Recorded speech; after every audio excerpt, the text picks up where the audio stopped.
following program is rated TV MA-LSV. It contains strong language, sexual situations, and violence. It is intended only for mature audiences. Okay. Hello. Welcome to the shit show. For real. Sorry about that, people. Oh, well, that's what's supposed to happen, I guess, when you're running a shit show, right, Ruben? Yes, exactly. Some bad shit's going to happen. But I want to say hi to everybody and thank you for joining us this evening. Yeah, it seems like it's a never-ending pile of shit. I mean, every time I turn around, some other bullshit is coming out. You know, it's like release, you know, to cover Hunter Biden, cover this, cover that. He poops his pants, put something out. You know, it's like it just goes on and on. You just can't get out from under it. But the first thing I want to present, I think, is pretty good. So here we go. Let me get it out here. I think this is it. Where is it? Why isn't it in order on your list? I don't understand that. Order. There's no order. Yeah, there is no order here. There is disorder. I think it's this one. Yeah, here we go. This is the one I want to start with. Okay, this is a tweet that Royce put out, and it says, in Polk County, Florida, the naked dude would be dead, and Grady Judd would give you a medal for doing it. But this video I'm about to show is a father who had a 2-year-old son, and I think it's in Oregon, but I'm going to make sure it's turned up. You're saying in the state of Oregon, someone can walk up to your 2-year-old kid completely bare naked, and that's not a crime, even if it's on your property? Correct. Well, so it's trespassing, but what I'm saying is there's no laws against the actual nudity portion of it. So you can expose yourself to children in Oregon. Again, if you're not doing it for sexual gratification or the gratification of somebody else, yes, you are allowed to walk around in public naked. On private property, this is where I live, and someone just came and exposed themselves to my 2-year-old boy, and this officer's saying that it's not a crime. So a naked person came up onto my property here, approached my 2-year-old kid completely naked, which I ran over to him and covered his eyes so he wouldn't see. My obvious thought is to call 911 as someone's indecently exposing themselves to my child on my property. At what point did this become a normal and acceptable thing to do? The cops will literally do nothing about it. They're basically saying we have to wait for that person to do something more serious to your kid before we can intervene. You're saying in the state of Oregon. So this is our new America. You know, this is acceptable. What person walks around naked in public? A person that's either mentally unstable, looking for sexual gratification, or they're on drugs or something, or drunk, right? That's the 3 reasons why a person would be running around naked. Okay. How is that safe for anyone? And especially in your yard, you know? So that is the country that we live in. That's in one state, but I don't know what the laws are in other states. And I'm sure most of us don't know either exactly what the laws are, you know, in our country. So I just wanted you guys to think about that when we start listening to some of the other things that we're going to be talking about, because we have got to take back our towns. We have got to start fighting for our families and our children for decency, common decency. So this was the other thing I wanted to share. I tweeted this out this morning. It says, President Biden keeps insisting that a return of President Trump to the White House threatens democracy. But his administration is the one that has colluded with tech platforms to censor the internet, use the intelligence community to cover up his son Hunter's laptop, and pursued elective prosecutions against his political opponents. Okay, all of that's been done by our president that we have today. Okay, that's a fact. That's not made up. That's a fact. And then you saw what I played earlier about how, you know, we're in pretty much lawlessness. There's, you know, you can't protect your family from seeing something they shouldn't see or way before they should see it. on your own property that you pay taxes for and you take care of your family.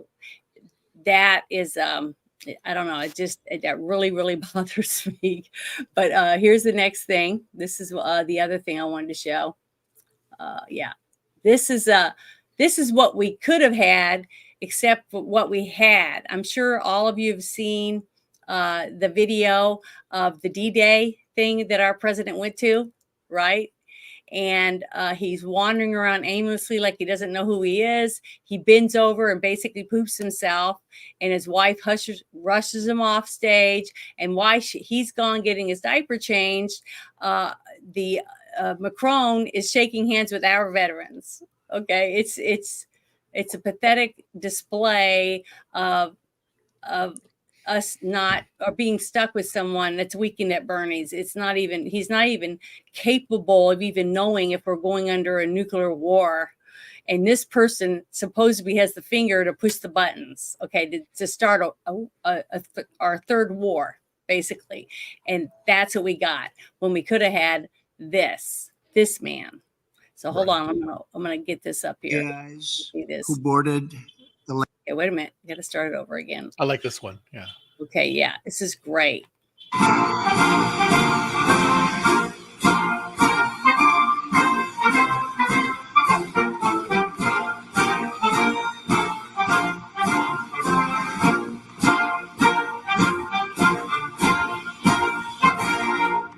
We are gathered here on freedom's altar, on these shores, on these bluffs, on this day 75 years ago. 10,000 men shed their blood and thousands sacrificed their lives for their brothers, for their countries, and for the survival of liberty.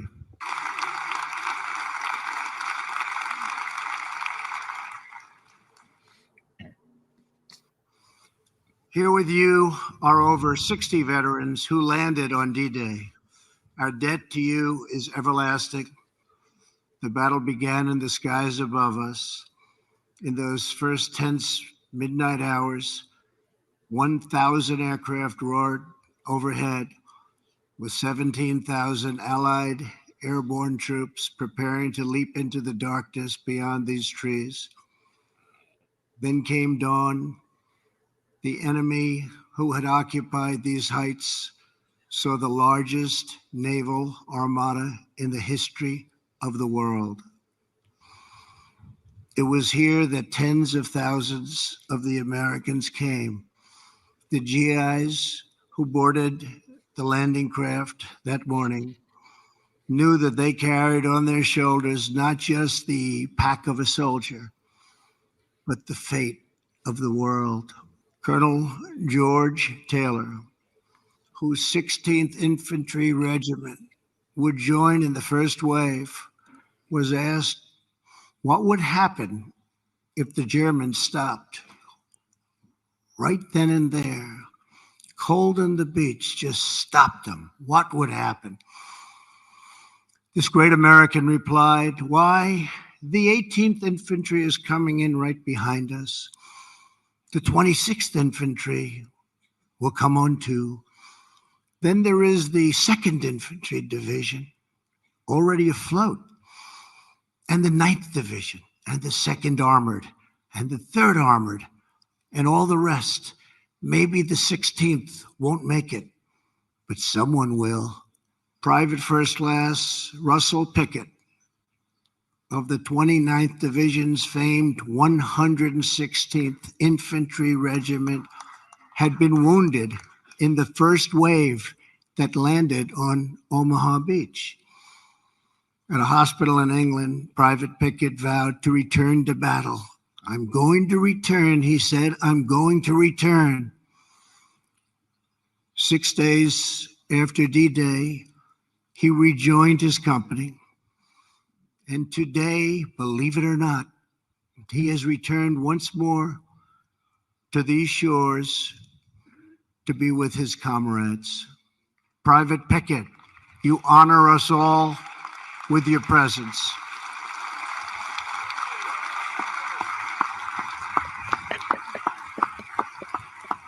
I would love to go to stuff like this.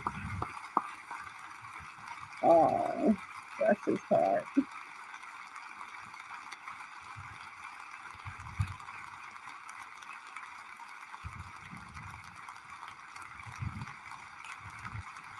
Oh, Some who landed here pushed all the way to the center of Germany. Some threw open the gates of Nazi concentration camps to liberate Jews who had suffered the bottomless horrors of the Holocaust.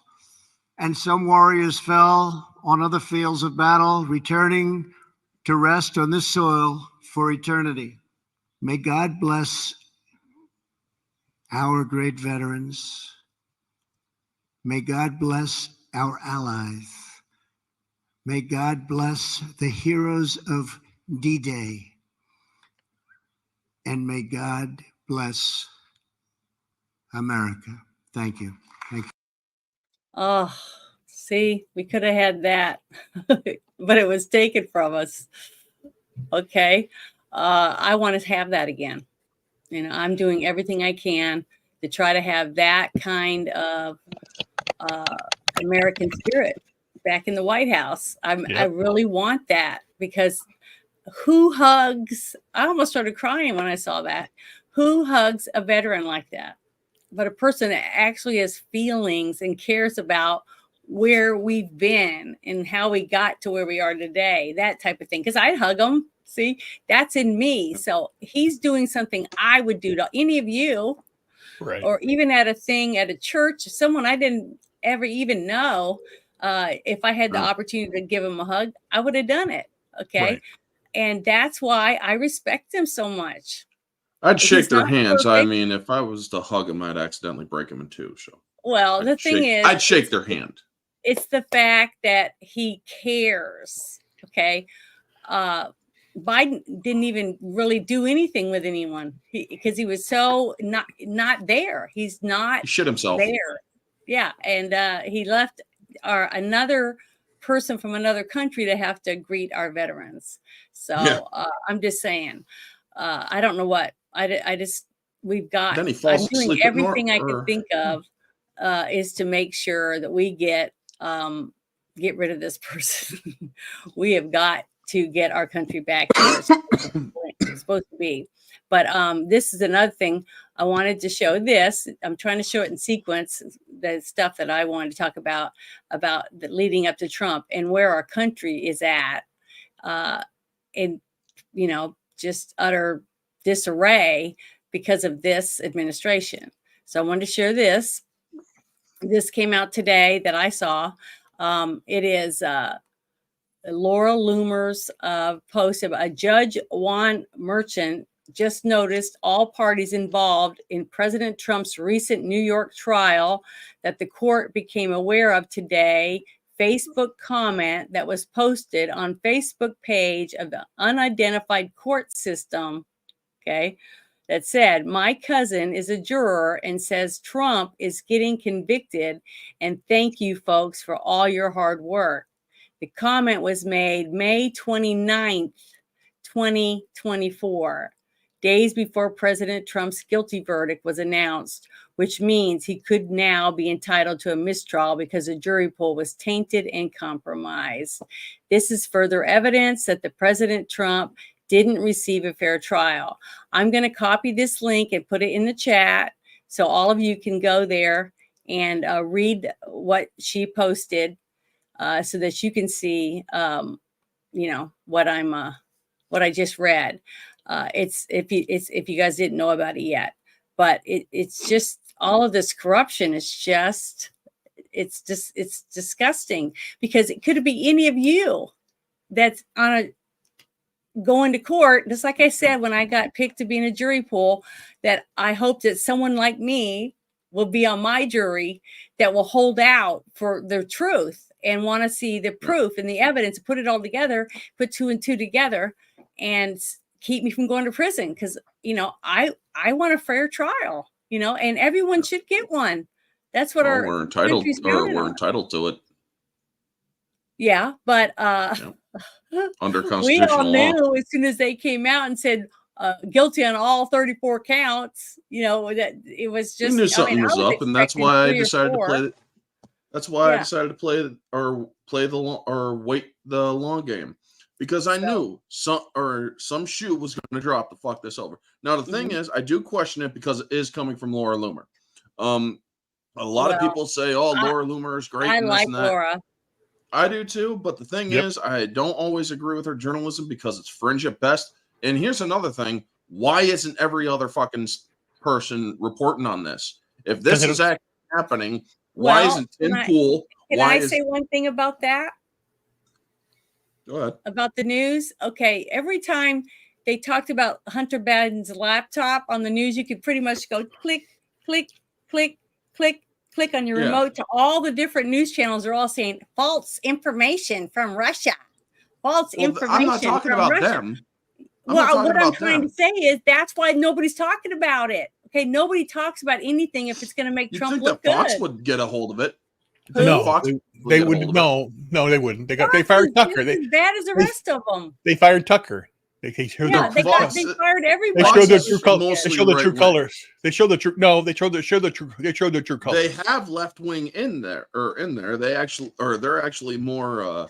They actually allow different opinions and shit, but they are more or mostly right wingers on that. No, they're mainstream. Panels. They're just mainstream. But I also don't fucking trust it or a single one of them, including Kaylee McEnany. Laura Logan and Laura Loomer. I would trust both of them before I trust anyone at Fox News.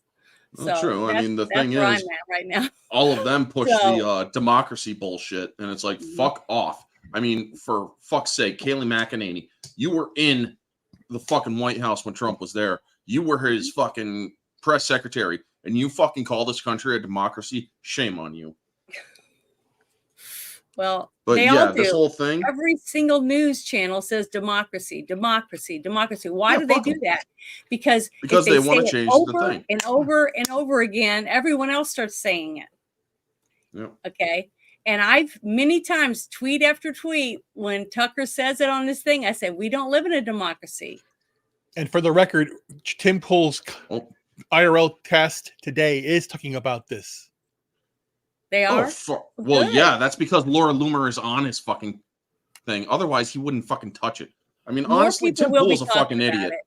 And it's from New York, so they don't want to admit that could be a bias, okay? Unless it's against Trump or someone else they hate, like us, any of us. That it's just ridiculous. But okay, again, well, I'm gonna bring up this other thing that I was wanting to talk about. But to close your point there, again, it's all about the convicted felon aspect. Yeah, they're going to push that story. And he's if they say if they say mistrial, then they're going to basically say the left will say it was rigged. Somebody did that on purpose, and the right will say, see, it was on purpose, so that it'll be continuing the narrative of the argument. When we're not looking at the real issues that are going on with the possibility of World War III, the possibility of the things that I brought up that are now coming out regarding what the government's doing, what people are doing regarding the migrants, what people are doing regarding the economy, what they're lying about every single day. And it's basically, it's mass confusion, be it the news, be it sports, be it entertainment. It's all about bickering, not trying to come up with solutions. So they don't want anyone to agree. Correct. What? Which one? I want to address John M for a second. The last one. I didn't like Tim's I didn't like Tim because I didn't understand his delivery. That's all well and good, except the thing is he is making several freaking jokes. I'm sorry, I am going to put it in quotes, because when he's saying that I won't support anybody who doesn't support free speech, I won't support their free speech. I'm sorry. Yeah. That is bullshit. You are against free speech, therefore you are against the Constitution if you are not for everyone having it. And as far as I'm concerned, if you are saying that only 20% of people, or the 20% taxpayer people should be allowed to vote, I don't always get the freaking I always don't always get humor like that. Thing is, I'm sorry. Tim Pool needs to work on his fucking delivery, maybe. Because honestly, he is taking a poll around the whole fucking panel on his thing and saying, yeah, okay, yeah. Only those people should be allowed to vote. Fuck you, man. That's also against the Constitution. That's twice that Tim Pool has spoken out against constitutional rights, man. Now, say what you will. Say that, it depends on, or it really does matter on the context and whatnot. But I'm sorry, Tim Pool is not a shining example of what people should be.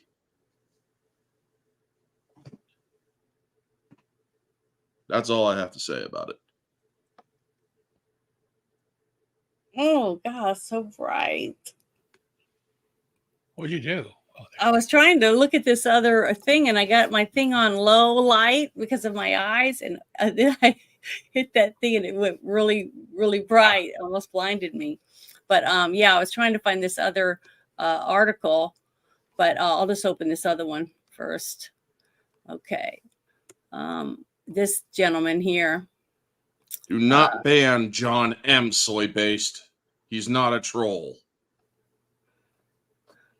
Yeah, don't ban anyone unless you send me a DM and tell me that who you want to do it and why you want to do it. Okay. This whole thing about David Sachs, that his tweet he posted out about why he's backing President Trump.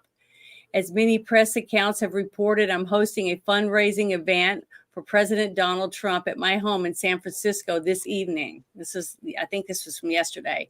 It said, over the last couple of years, I have hosted events for presidential candidates, Ron DeSantis, and he lists, the other people he's done it for, as well as several congressional other people.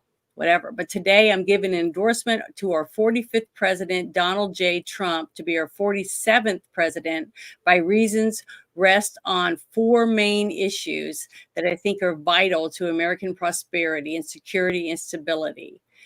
Issues where the Biden administration has veered badly off course and where I believe President Trump can help us, lead us back, basically. The economy, policy, the Ukraine war, the border, and lawfare. This is the one that I wanted to read. I'm going to put this in the chat too for everybody if it wants to read it.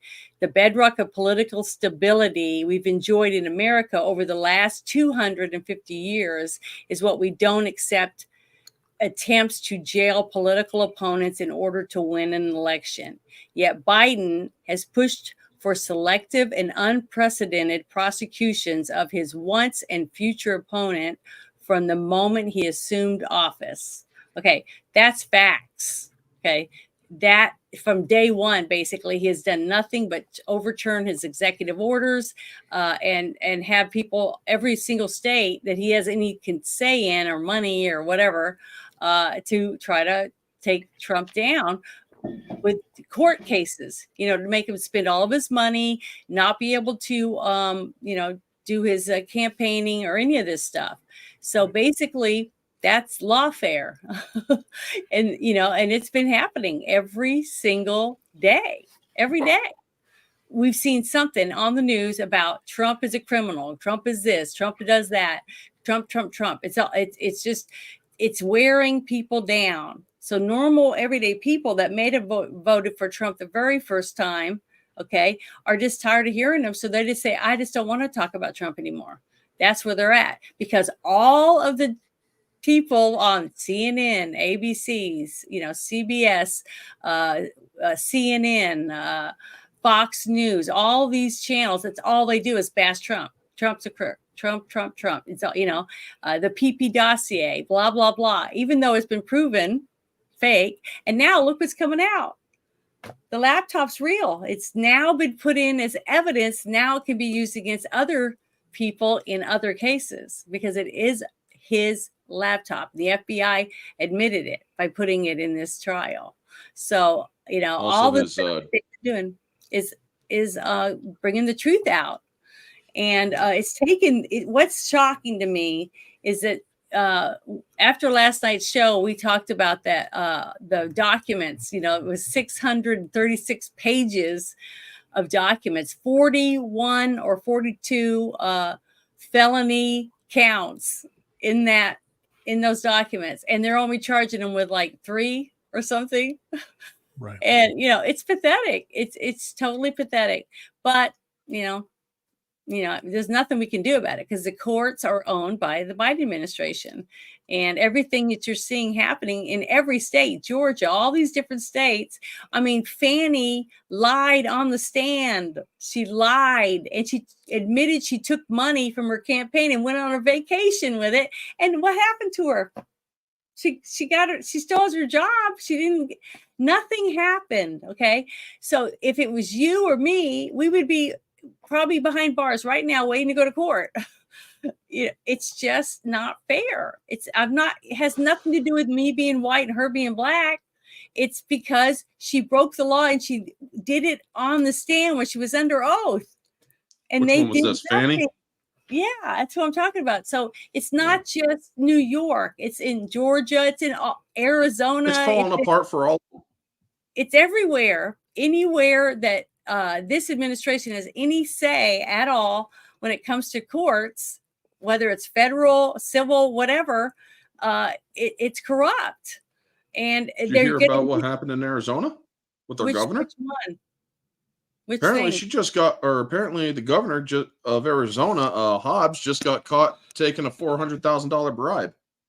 No, I did not hear about it. And that would be great to talk about on the shit show. Show that. I mean, find it. Yeah, because that is the kind of stuff I'm talking about. It's the thing is, any person that's been working their whole life, they're paying their taxes, they're taking care of their families, they're just trying to go to the grocery store, send their kids to school, follow the letter of the law. You are the enemy. Because if you stand up for freedom, this government hates your ass. They want you dead. They want to take everything you have and take all your rights because you are on the wrong side. You know what this is basically the idea, because Katie Hobbs had issues, and remember that one time that first mysteriously she wasn't governor, and that for a period of time a few months ago, and then no one knew what was going on, and now this. Basically the same thing with Eric Adams when he was basically accused of kind of campaign finance reform, and the Biden administration went after him because he came out against the Biden administration. They're trying to get him in line. This is a tactic to get people in line, losing lawfare against their own. The Democrats are running scared because Biden and the DOJ is doing this. So the corruption of the government is running very, very deep. So that's what's going on here. So anything... And we can see it as, finally she's getting it, but they're getting her out of the way so they can put in more communist Marxists in there. That's how it works. We have to be very, very cautious of this because the government's doing these things now and they're going to ratchet it up because this is just the beginning. We're only in June. We still have the conventions coming up, and I don't know if you want my opinion on something, but again, I think the fact that they did this on purpose because, like I said, they want Trump. They want people to believe convicted villain, make it a mistrial so that they throw it out. They just want it out there because, again, this will be overturned on appeal. And if it is deemed a mistrial, then they can retry it without going appeal because it's just a mistrial. And then they'll leave it like that, leave it ambiguous that basically, Trump was convicted, but he got thrown out, and you'll have the left side saying this is a sham that they did this, because again, it won't stand the muster. They know that, so then they to cause to stop the confusion, because remember, the conviction did not do what they wanted to do. They wanted basically the Republican Party and people to say Trump's bad. That's it. It's over. But it bolstered him. He made $200 million after he got convicted. So they're going to throw it out so that we can shut it up, because the whole idea was people were saying, what's going to happen on July 11th? The sentencing is going to happen. What's going to happen? He can't go and he can't see. What are we going to do? And there were constitutional crisis and this and that. It's like, so they all this can of worms happened up. So then now they do this, throw it out there so that boom, it's now mistrial, and it's just more people arguing at the same thing and saying, well, it should have done this way, they turned it that way. So again, it's all part of the plan for confusion. Mm-hmm. Well, not 100%. only that, they I just put it in the chat, the search query, just look up Katie Hobbs corruption. I mean, they got a bunch of things right now. You don't have it? I did, or I do have it. Oh, I just put it in the chat. That's the very bottom one? It should be. I mean, I would think so. That's how it works. Yeah, I mean, I just put it in. I don't see any. I don't see anything. Katie Hobbs busted in massive $400,000. I just see Ruben's post in the private chat. That's what I was asking. Friday night. No, not in the in the regular chat. I meant in the shit show chat. Okay, sorry. I'm sorry. Let me put it in the Let me private find chat. it real quick. Now I got to look through the shit show chat and find that. Well, so I just put it in the private chat. So you mean Twitter? You mean Twitter? Yeah, thanks. Katie Hobbs busted in massive $400,000 bribery scandal. First a stolen election, now special favors for donors. Now even the far left Arizona Republic is suggesting an investigation is in order. The beneficiary of Hobbs favors is a pay-to-play scandal. Yeah, because like, remember, what was Katie Hobbs' job before this becoming governor? I have no idea. Well, Secretary I do of know State. that she. That's right. Yeah, I do know that she. She's the one. She's the one that certified the election for Trump. Yeah, and for Biden. Biden. They were going to court during this stuff, proving that she was signing checks and stuff for her mother to pay off all those fake land deals and homes and stuff like that. Remember, with the cartel, all that was still in the court. And it was her signature on these things, signing her mother's name. So it's like it's tons of corruption, but nobody looks at it. Nothing, and now you don't have Fox News, you don't have any outlet talking about it except for people like us, individual journalists, that are running around trying to get the proof out and show people, like the show I did last night with I can't remember what his name is right this second, this young man on Twitter reading the documents from the Hunter's laptop, and he was on the street with his friend, and they had a list, and they said pick a page between 50 and 636, and he would say 300 or whatever. He'd open it and he would read all the terrible stuff that was in that laptop and was on page 336 or whatever. And if it had like them doing crack, okay, or him picking up a hooker, or him saying he's got to give it to the big guy, any of these certain things, they'd flip this paper over, and then they would give them $5 for each one they had on that page. It was great. It was getting people to read the documents and to understand that this laptop is real. It's not Russian misinformation. It is real. It was the FBI had it for 3 years, over 3 years. Right. And then when it was approached to Congress about this, you had congressmen on the left that were basically saying it's fake, it's a fraud, it's not real, and arguing with the journalists that were going out there and reporting it as real. And the FBI was denying it. And now they're saying, yes, it was real. Just the same thing. Like the PP dossier, what they say, 51 security NSA bullshit. They specialists say it was real, and then now they say it's not real. So again, they lied. Everyone is lying. They're all lying. But the thing is, until somebody gets some balls, elephant-sized balls, and goes in and says, "You're a liar, you're a liar, you're a liar. We're taking you to court. You come for Congress," and then put them in jail. Isn't there a jail underneath some of those buildings? In DC, aren't there jails to hold people in them? I mean, I thought there was. I remember a course or something we took in school that talked about different things about the different buildings and how they set them up or something. I'll have to look that up, find out. But the thing is, they're not going to do anything. There's no real conservatives left. I mean, they're all uniparty. That's all I see. Where are they? Where are the people? Just like I said the other day, a last shit show, where's all the women with the vagina hats that were running around? Oh, women believe women. Where are they when it comes to all these young girls that were trafficked on the islands? You know, on the what's Epstein Island? You know, they just disappear. They only put their pussy hat on when it's going to help their pussy. They don't give a shit about your pussy. You see, they're assholes. They're not real people. Do you know what I mean? Though, do you understand what I'm saying? They're all out for themselves. Asshole hat. Okay, I'm sorry. I was just trying to get unless they like that.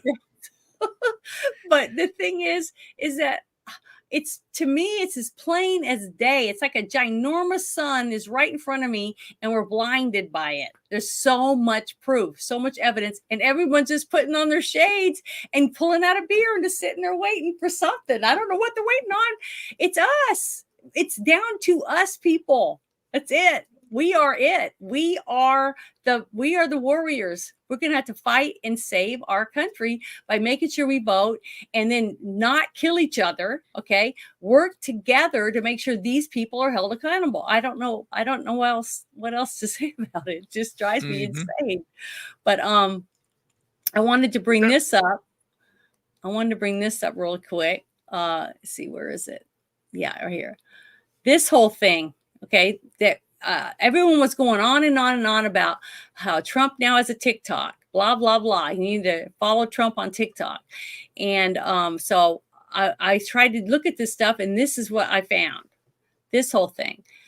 Okay, can you see it? It says, Dr. Phil's entire audience was shocked to learn that TikTok banned their promo video for the Trump interview just because Trump was in it. Yeah.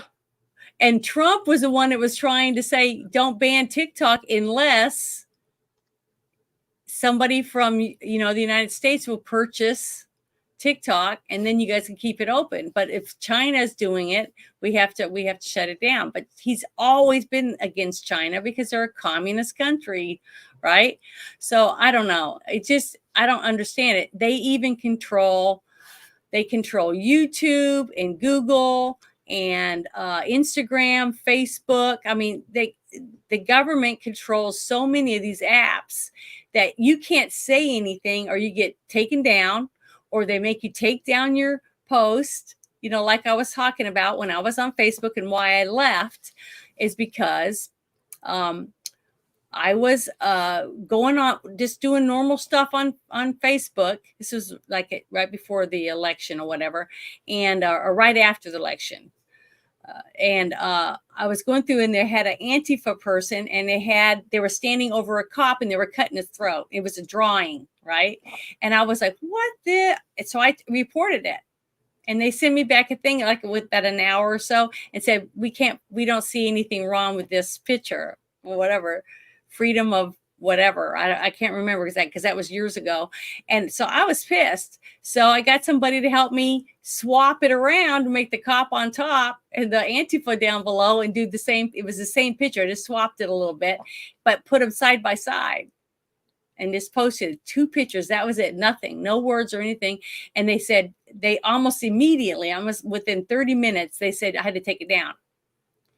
And I was like, why? And they said, well, because it's offensive. And I said, but you guys said this other thing wasn't offensive. Well, whoever that said that shouldn't have said that. So they were gonna take it down. So I took it down, and I changed my picture to Bill Clinton in the blue dress, and then I changed my name on there. I started deleting all my pictures and putting up dumb shit, just because I knew they were gonna screw me over no matter what, because you couldn't. It's just not fair. Okay, they're totally biased against conservatives. So I just started deleting everything, and I left it. And then when I deleted my account, I'm still getting, after all these years, someone's trying to log into your Facebook account. I don't have one. So it's like, I used to have one years ago, but I got rid of it because it's bullshit. Okay. And I wish Facebook, everyone says they hate YouTube. Well, I do hate YouTube, but there's still some decent stuff and a lot of good, decent people still on YouTube. But Facebook is definitely disgusting. I want to see Facebook down the toilet. That's what I want to see. I use Facebook because I actually do Facebook is incredibly biased. I do agree with you, but I don't want to see it taken down because, well, I have a lot of family that I contact with Facebook and whatnot. No, I mean not really Facebook, but the person who runs it, like Nazis, you're talking about real Nazis. You're talking about curly hair. What's his name? Yeah, Lizard Man or whatever you want to call him. Whoever it is. Yeah, but Facebook's relevancy is dwindling. It's going down. We have it is X just like now, MySpace. MySpace went away too. So that's what's going to happen. That's going to happen. People, bunch of boomer people are going to be using it just for their own stupid crap. So many people just destroyed on Facebook, but if you're on the wrong side, you get destroyed. Just like on Twitter. When I first was on Twitter, I mean, this is my 4th account on Twitter. And why? Because it was all during the stuff before the election. Right. Okay. And then after the election, when it was cheating, and I put on there, videos. I mean, all the stuff, as much stuff as I could find about cheating, about all the cheating, is I could see when I saw reports on the news, that's fucking cheating. I worked the polls in 2 states, and what they were doing was illegal. Both of the ones I was in, and I was like, that's bullshit. But this whole thing, that this interview, and I didn't get to see it yet. Have any of you seen this interview with Dr. Phil and Trump? Yeah, I caught some of the highlights. Was it good? Because I haven't got to watch it yet. Of course it is. I mean, I'm going to watch it. There's Dr. Phil. A lot of people are trying to peg Dr. Phil as leftist or right wing and stuff. Well, because he was good friends with Oprah. That they've been doing that. I don't see him as either. I honestly see him as a middle of the road moderate. Yeah, he definitely rides the line. Mm-hmm. Yeah, but to me, he's very inquisitive. He's calm. With his demeanor's calm, and he thinks he's very analytical. Yeah, that's what I mean. That's one reason I like Ben Carson. He's the same way. It's like they can see everything, and then they slowly put it together in their head while they're having their discussion. I don't know how else to explain it that way. I've only known a very few people that were like that could stay so calm, even when shit tons of chaos is going on around them. They just seem like they're always on some kind of quaaludes or something, because they're just so calm and they handle everything so well. Ben sometimes we need those people. Ben Carson can just have him stay away from the White House completely. Well, I still love him. I think he's a great guy. I know. Husband, and he's a good surgeon. I just think, and he's worked hard for everything he's got. Yep. And I really still like him. I liked him before I even liked Trump. So, that's just how I feel about him. I still feel the same way. But I feel Dr. Phil is the same way about his way of approaching things. I don't know. That's why I want to see this interview. But when I saw that, and I was like, what?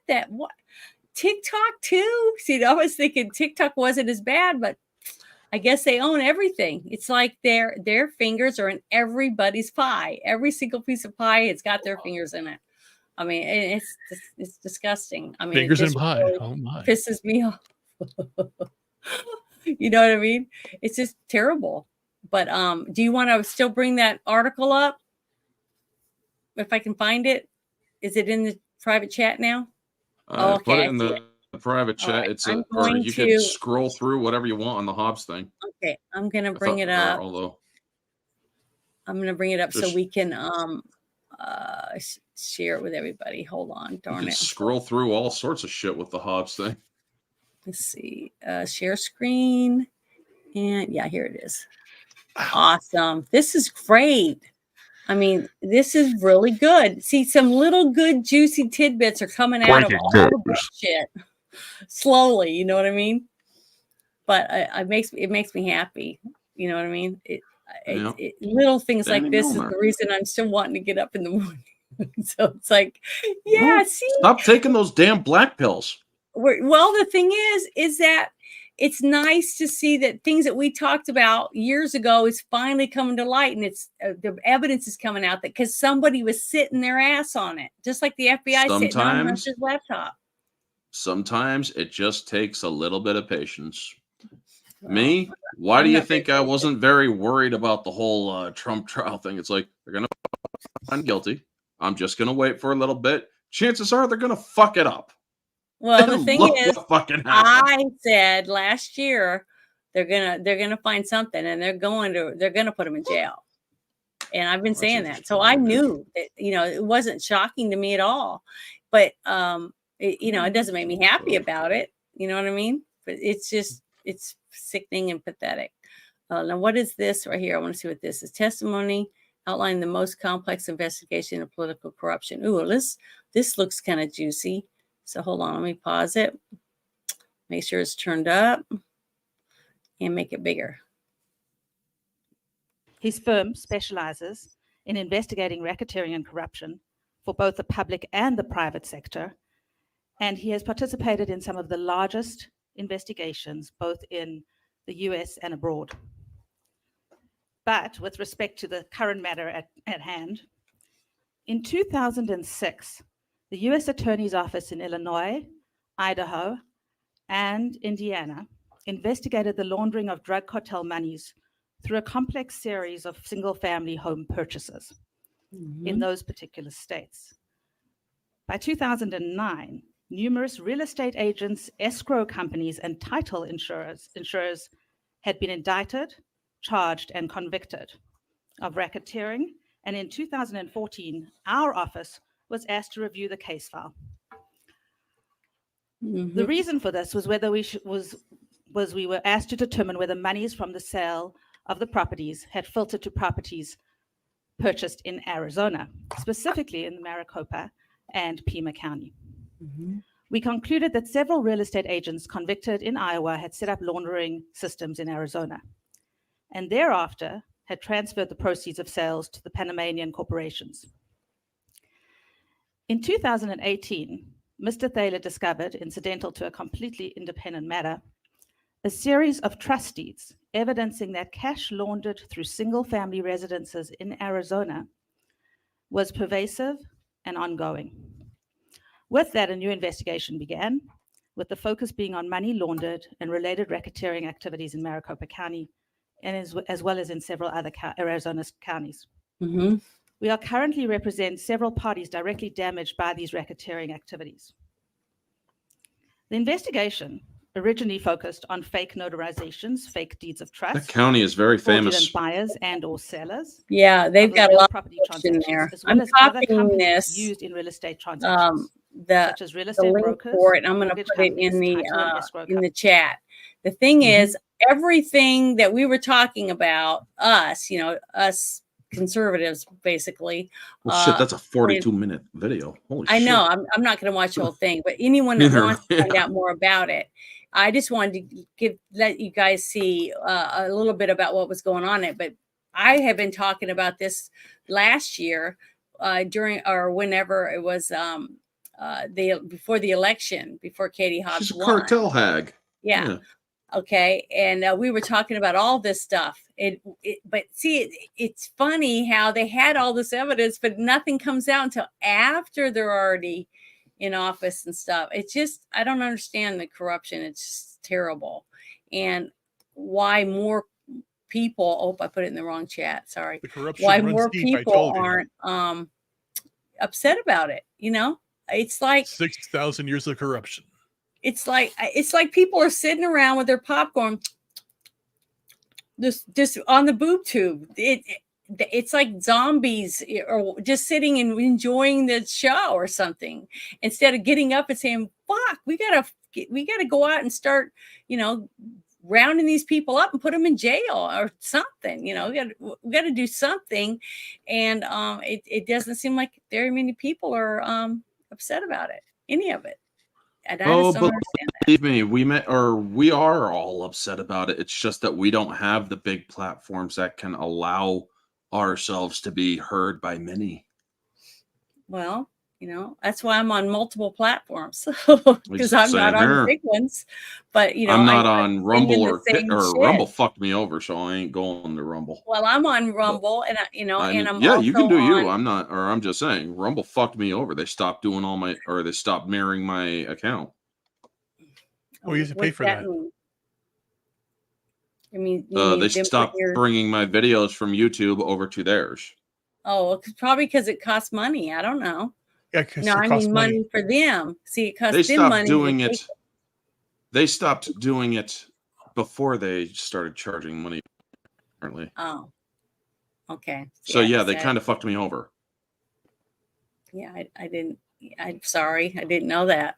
But the It's thing all right. is, It's not your fault. I mean, you could do Rumble and all that stuff. I well, wish the that thing fucking is kid if would get a more hold people, of StreamYard. if more people would, stop being glued to certain entities and start looking around to get more information about things, they would see more. You know what I mean? They would find more avenues. And like me, getting to go to these spaces, I've met like the Colonel Townsend when she came on my show and talked about Operation Gladio. She's still doing stuff about that on her Substack and on her channel on Rumble and in spaces. She's trying, and she's not getting paid on X, but she's doing it anyways because she's trying to get people to understand the CIA has been involved in all this shit for a very, very long time, and she's just reading archived papers that everybody can read. And she answers every question. If you ask her questions, she tells you how she found it, who found it, because she's got a couple other people that love to look up history and stuff.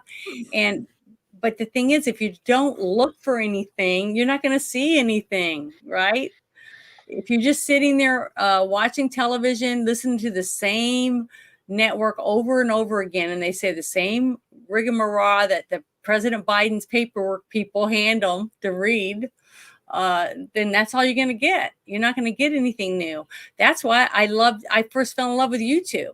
Okay. Because I met both of you there, I'd be in the chats and all these different other places like Doomcock and, Gary and Geeks and Gamers, all the people that we all met because of these people. Okay. So it brought me joy. I mean, it was where I got my entertainment during the COVID shit. Right. And then I decided, hey, maybe I could do something, let's see what happens. You just don't know. The thing is, it's changed a lot. Okay. For a lot of people because of us being able to have an avenue to express our information, our thought about what can we do about it, how can we help, how can we do this, and opening doors for all of us. And we all have that. And with X and Facebook and Rumble and Instagram, Snapchat, I'm trying to remember if in Discord, we all have an opportunity to share information with other people because all of us can share links, photos, documents, photos of documents and things like that, and help other people say, wow, I didn't know, this, that, and the other, because they didn't realize it. Just like those guys that went in front of the courthouse during the Hunter Biden trial and did that little thing to get people to think about it. And a couple people looked at it and said, geez, that's a lot of stuff. They were shocked. And what was amazing was it was almost every single page had nudity on it. Either the prostitute, because he had taken pictures and put them on his laptop, or him naked. He must love himself because he's constantly taking selfies of his wee. It's pathetic, but it's real. It's not fake. Russia did not run around and sneak around and follow him and take pictures of a wee and put it on his own laptop. Once they found out it was broken and he took it to a shop. It's like his wee was broken. I guess maybe. Apparently not. He was paying through the nose for hookers, so he was doing so much blow that they could play his whole body was stiff. Apparently, I don't know. I mean, shit. I remember, or I heard from one of the testimonies today, or the other day, or whenever it was, that the second or 20 minutes after he's waking up, he's smoking crack. I mean, it's like, dude, holy fucking shit. His ex-wife testified that she's the one that said that he was pretty functional when he was high on crack and stuff. So he's like, I guess alcoholics can be functioning alcoholics, and you can have functioning people that are on other drugs, apparently. But it's sad. I mean, yeah. And then his testimony of yeah, I was smoking Parmesan cheese, man. That's how bad it got. And it's like, yeah, but there were all other times when you were fucking lucid. So, yeah. Mhm. Yeah, I it's mean, pretty, this dude's pretty smoking bad. crack, and his wife testified. His wife's or apparently the prosecution is arrested, but apparently his wife's testimony is going to freaking put him in jail. Mhm. His wife's Well, testimony fucked him over badly. well, good. I'm glad she told the truth. But Viva Yeah. Fry just posted that the likelihood he'll get acquitted. Really? For what? Yep. Well, Who? I don't even know what happened to him. I don't know what happened. I haven't got to read any of it. Hunter Biden. No, who was the person who posted it? Viva Fry, Who's Viva Fry? lawyer Didn't from he Canada, get now in it's in trouble? Florida. Didn't he get in trouble with drugs? I have no idea No. who the fuck that person Oh, is. who is the one that Nick pissed off- Rekieta you're talking Oh, about. Rekieta. Okay, I'm sorry. I got them two mixed up. I was like, what's he doing talking about Hunter? Because he's in a shit ton of mess right Kind of in now. his own drug shit. Yeah. Yeah, so I'm sorry. I got them mixed up. I didn't mean to. But that's why when you first said it. But yeah, he's probably going to get nothing. As far as I can tell, Trump got completely railroaded. Every count. So Hunter's probably going to be this. Oh well, we're just going to give him picking up trash on the side of the road for a day or something like that. It's going to be lame. And he probably won't even do that, or he'll probably do it while he's naked, wearing a tie and smoking a pipe. You know what I'm saying? Oh, it's disgusting. All of this stuff makes me bad. It's just really bad. Okay, so I got the Katie Hobbs thing gone. So let me take that down real quick because I shared that. Okay, now I did the Dave Sachs. Okay, so this is the other one that I thought was pretty interesting. The similarities of this case, it was very interesting to me. Did you guys see this? The President Nixon coup exposed. Yeah, that we knew. I knew that. That's Okay. that's historical fact. I knew that. Yeah, I know, but it's nice to see that Tucker is again bringing stuff to the forefront that other people just don't give a shit about. Because we have lots of people who have no idea.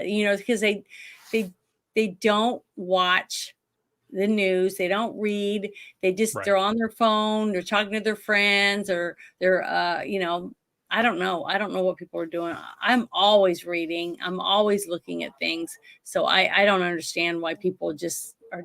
But I have a couple sisters that just kind of like they don't want to hear about it. They just don't want to deal with it. They say, I just pray a lot. That's what they say. It's like, okay, whatever. God gave us minds and bodies to do things on our own.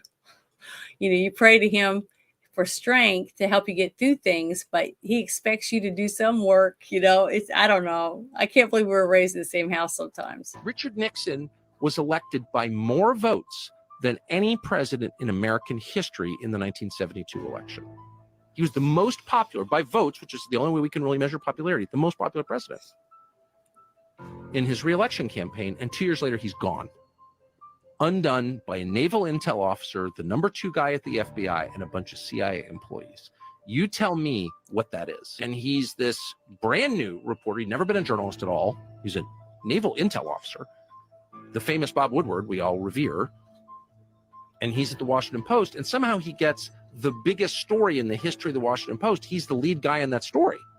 Well, I worked at a newspaper. I've been in the news business my whole life. That is not how it works. You don't take a kid like his first day from a totally unrelated business and put him on the biggest story. But he was that guy. And who is his main source for Watergate? Oh, the number 2 guy at the FBI. Oh, so you have the naval intelligence officer working with the FBI official to destroy the president. Okay, so that's a deep state coup. What else? How would you describe that? If that happened in Guatemala, what would you say? And yet the way it was framed and the way that I accepted for decades was, oh, this intrepid reporter fought power. No. This intrepid reporter, Bob Woodward, was a tool of power, secret power, which is the most threatening kind, to bounce the single most popular president in American history, Richard Nixon, from office before the end of his term, and replace him with who? Oh, Gerald Ford, who sat on the Warren Commission. Now, how did Gerald Ford get to be Richard Nixon's vice president? Well, because Carl Albert, the Democrat Speaker of the House, told him, you must choose him. We will only confirm him when they sent the actual elected vice president away for tax evasion, Spiro Agnew of Maryland. So you have a complete setup, like an absolute. Gerald Ford, the only unelected president in American history, actually sat on the Warren Commission. Something else that I accepted at face value until I looked at it, and I was like, that's completely insane. You didn't want to interview Jack Ruby in your investigation of the assassination? Okay, you're fake. Yeah, he was on the Warren Commission. So, sorry for the long story, but the point is, like, that happened in front of all of us, but the way it was framed cloaked the obvious reality of it. The people who broke into the Watergate office building, from which the name is taken, Watergate, I think it was 6 of them or 7 of them, all but one was a CIA employee. That's real. It's like, look it up on Google. Amazing. Yep, that's the whole idea. That's real journalism. Okay. That's why I like Laura Loomer and I like Laura Logan. Okay. They actually sit down and go through stuff and see how it all connects like a puzzle. And it's not something that their boss hands them and says, oh, I want you to read this when it's time for you to go on or whatever. It's opinion journalism. Basically, when I watch any of these shows now on any of these news channels, it's like The View. Okay, it's like I'm watching The View on every single channel. They're all sitting around, all cozy on their couch or whatever, and it's like it's all bullshit. And if you go from one show to the other, it's the same topic, the same way they speak, the same words they're using. Democracy. It's they're all paid shills. Yep. No other way to put it. And every single person that sits there and sucks up their information is sucking on a shill. And the person I can't remember, they outed Deep Throat. Deep Throat was the informant, and he was actually making it was all created by the CIA. It was all fake to get Trump. I'm sorry, to get Nixon out. Sorry, get Agnew out, then get Nixon out, and put their man in. And again, it's just insane. To me, COVID was one of the things that they were trying to use to get rid of Trump. Yes, exactly. Okay, so it's like Operation Gladio. I'll say that's that why. again. That's why everything now. January 6th, 2021 is when everything clicked. My glasses came off metaphorically of just concentrating on my own life, because now they poke the bear per me, and then that's why I don't believe anything they say anymore. And I go back, and that's why I know what they did. They sank the Titanic. They got rid of Nixon. They started World War I, World War II, Korea. Vietnam was also set up. We started the Vietnam, and they're doing the same thing again. That's why the playbook of 1968 is happening again, and the American people and the world is so polluted with shit in their brains that they don't see that it's happening again. And the thing is that the same people, the most trusted name in news, or follow ABC. No, they're all lying. If there's a news article that they're saying, it's lies. I did not listen to them. And you go, I want to hear that. I'm watching old shows to just get away and watch something. But then my mind goes back to, okay, we have to do something. And there's a reason why I'm still trying to find work and trying to find clients. No one's hiring because, again, people are talking about it. That's terrible. And you have the stock market being manipulated. You have people that are saying it's great right now. You have Biden saying that he's created all these jobs and added all these jobs. He didn't say created, added all these government jobs. Because what he's doing, see, this is what kills me, is that if you want to have something to do to take your mind off stuff, start going to different states and get on Craigslist and stuff like that, and start going through it and look for little things to do, like little gigs. And if you see something that says we're looking for bald-headed tattooed men, and then you read what it tells you they're going to be doing, like holding signs or pretending to be protesters, things like that. And they pay you a couple $100 and you go do it. And then the news films it and they put it on the news saying, look, see all these Trump supporters, okay, showed up and did this and bullied these people or whatever. That's what they're doing. Yep.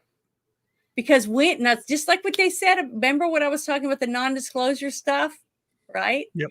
Okay. So if you get a gig to do a commercial or whatever it is, you sign a non-disclosure. Okay. If they say you can't tell anybody about it until it's after it's out, this many days or whatever they're put on their paperwork, right? They pay you the cash or whatever it is after you're finished and you sign the paperwork and everything, then you can leave. Okay. But the thing is, that's how they do it. So that's why I said every single day somebody is signing a non-disclosure and getting money for it. Okay. So this whole hush money thing is all freaking bullshit because it happens every day in business. Okay. Right. I wouldn't be able to do half the stuff that I've been able to do if I hadn't signed a non-disclosure. They're not going to hand you a script as a stand-in or whatever part and see the beginning to the end and be able to go to blab to your friends, take pictures and say, hey, I know the ending of this. Okay. Right. Because you got to protect your products. Okay. And how is that movie going to make any money if everybody already knows the ending? Okay. And then when it comes out and the ending's right, they'll say, see, I told you. So it hurts things. So I understand why you need non-disclosure, but that's what I'm trying to say is that they are using lawfare against us because we're conservatives to get us out of the way for their liberal people. They're going to go pretend to be, protesters or whatever. I wonder how many actual people that I saw do stuff on January 6th. I saw a few people break windows with bats and some other stuff, and people handing bats out the window from up above. Yeah, that's the fake ones. And that's the thing is they coerced other people. And that's why Ashley Babbitt paid for her life because they told her to do that. Mike, was it Ray Epps? The same thing. And again, they just don't understand it. We have the video evidence, but they try and hide it. The government is doing these things. Yeah, I'm 100% believing false you. flag operations, yes. And they're still sitting in jail. But where are all the people saying these people have not been tried or anything? And not one person has been tried and convicted of insurrection. Right. But they still call it an insurrection. See? Right. That's the thing. It's all brainwashing, and it's working because people are saying, they're saying, people are still saying the PP dossier and different shit. And then when they were talking about the laptop, they were like, what? I thought that was already proven misinformation, Russian information. See, that if they say it enough, democracy, democracy, democracy, democracy, over and over again, people are going to call us democracy, but we're not. We're a constitutional republic because they're not teaching it in school. They're changing all the books. They're taking down statues. They're doing everything they can to rewrite what our history was. And when you and I are dead, every one of us die. The ones that learn from the older history books, all they're going to have left is this bullshit fake crap. That's all every day I see a Biden post on X or a POTUS post on X that I reply, shut the fuck up, you moron. I mean, the way that I see it, and as bad, or don't take it the wrong way, folks, but I do believe that we do need some sort of government mandated education system, one that will ensure that we have actual facts being presented, not this crap that they want to push. However, yes, I do realize it doesn't, or it sounds good on paper, isn't always the best in execution, but I do believe that it should be required with the Pledge of Allegiance, which lets people know we're a republic. I do believe that things like that video that I showed the first day I came on the shit show about our forefathers and the difference between a republic and a democracy. I do believe that that should be required learning. We do need to go back to what we were learning back in the day, because otherwise, I mean, we're done in 3 generations. We are literally done in 3 generations because our fucking humanity is getting stripped from us due to these fucking things. People are so fucking attached to their goddamn phones. People are so fucking attached to their goddamn computers. And you know what? Yes, I admit I am fully attached to mine due to my content creation and whatnot. Mm-hmm. But I also went through high school and whatnot. So, I mean, I don't believe that any kid, and this goes, or I don't believe any kid should have a freaking cell phone until they are 18. Any parent who allows their kids to have cell phones before that, I'll think less of you.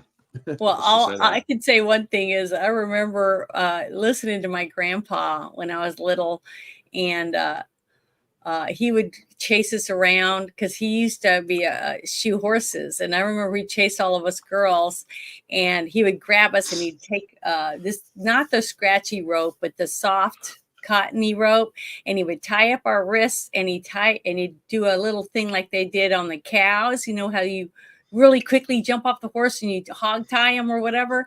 And he would hog tie us and he'd hang us on a doorknob around the house and stuff like that. It was fun though. It didn't hurt, but we'd try to outrun him or hide under the bed, stuff like that. And that's how he played with us. And it was great.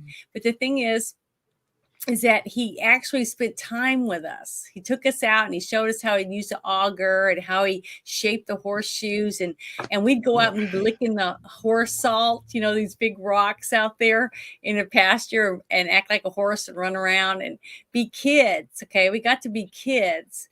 And today, a kid should be out playing in the pasture with the horses and the cows and stuff, or in their front yard, are holding a $900 phone playing games on it. See, it's cheaper to let your kids play outside, you know, with the garden hose and with trucks and their bicycle, things like that, than it is to give them Xbox and Nintendo and iPad and all this stuff. Well, we had a Nintendo back when we were kids, or myself and my siblings. We had the original NES. Mm-hmm. It wasn't all hours of the day on. No, that shit didn't go on until like after noon, like after shit. I believe even after dinner, or just before dinner and after dinner, but definitely after dinner. It was the news, because my father always liked to watch the news. But before dinner and stuff, if it was summer, we were out in the road playing football. We were out in the road playing football. We were in the yard playing football, messing around, beating each other up and getting beat up. We were walking around town, collecting bottles and all sorts of stuff. I miss that. I mean, kids nowadays, they don't know how adventurous doing all that stuff can be, because they're all so freaking focused in on this shit. And it's like, but really do you live in a city? Do you live in a city? No. I live in a rural area? I'm very much rural. Yeah. Okay. And the kids are still addicted to telephones and stuff there? Nowadays, it's all they fucking do. It's all they fucking do. See, that isn't okay. So that isn't so much where you live, it's the parents. You know, if a parent hands a kid a phone and says, "Here, play with that while mommy does this," or whatever, instead of getting a puzzle out or something that would have broken together out a puzzle, and sit down on the ground with them. Okay. Yeah. You know, and play with them. See, things like that. I did that with my kids. You know, I played with my kids. We played games. We played Twister. We played Stratego. We played, Monopoly. Missed that game. We played all kinds of great games. But I grew up playing games. My mother taught us how to play 42 dominoes. Nice. We played regular dominoes, and she taught me how to play Texas Hold'em. All this different stuff. We had fun. And then when we'd have big groups of for Thanksgiving, we'd all be playing, and it'd be great because after some of the the older people went to bed, you could hear them going 7 come 11, and they're in the kitchen and they're rolling dice, playing craps and stuff like that. And we'd all have our quarters and dimes or whatever, and we're betting on each other. So it was fun. But guess what? We hugged and we talked for hours, and there wasn't a TV on.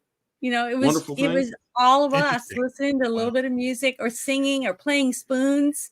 Have you ever played spoons on the table where you lay the spoons out and you get like 2 decks of cards, and you take the cards, okay, and you pick a card and you say, oh, I got a 4, right? So you hold the 4, and as the cards come around, if you get 4 4s, you put your 4 cards down and you grab a spoon off the table, but you try to be as quiet and calm as you can. And each time a person doesn't get a spoon, they're out of the game. So then you take another spoon out and you put it back on there, stuff like that. And we used to do potato races where you put a potato between your knees and you'd run across the room as fast as you could and drop it in a bowl. And because we didn't have money. That's old school shit. Poor. Yeah, that's old school fun. But I never did this. Okay, these are just games. You did that? No. I didn't. I'm sorry.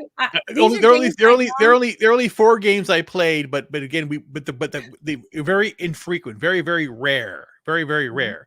The rarest was chess, then Battleship, backgammon, Scrabble.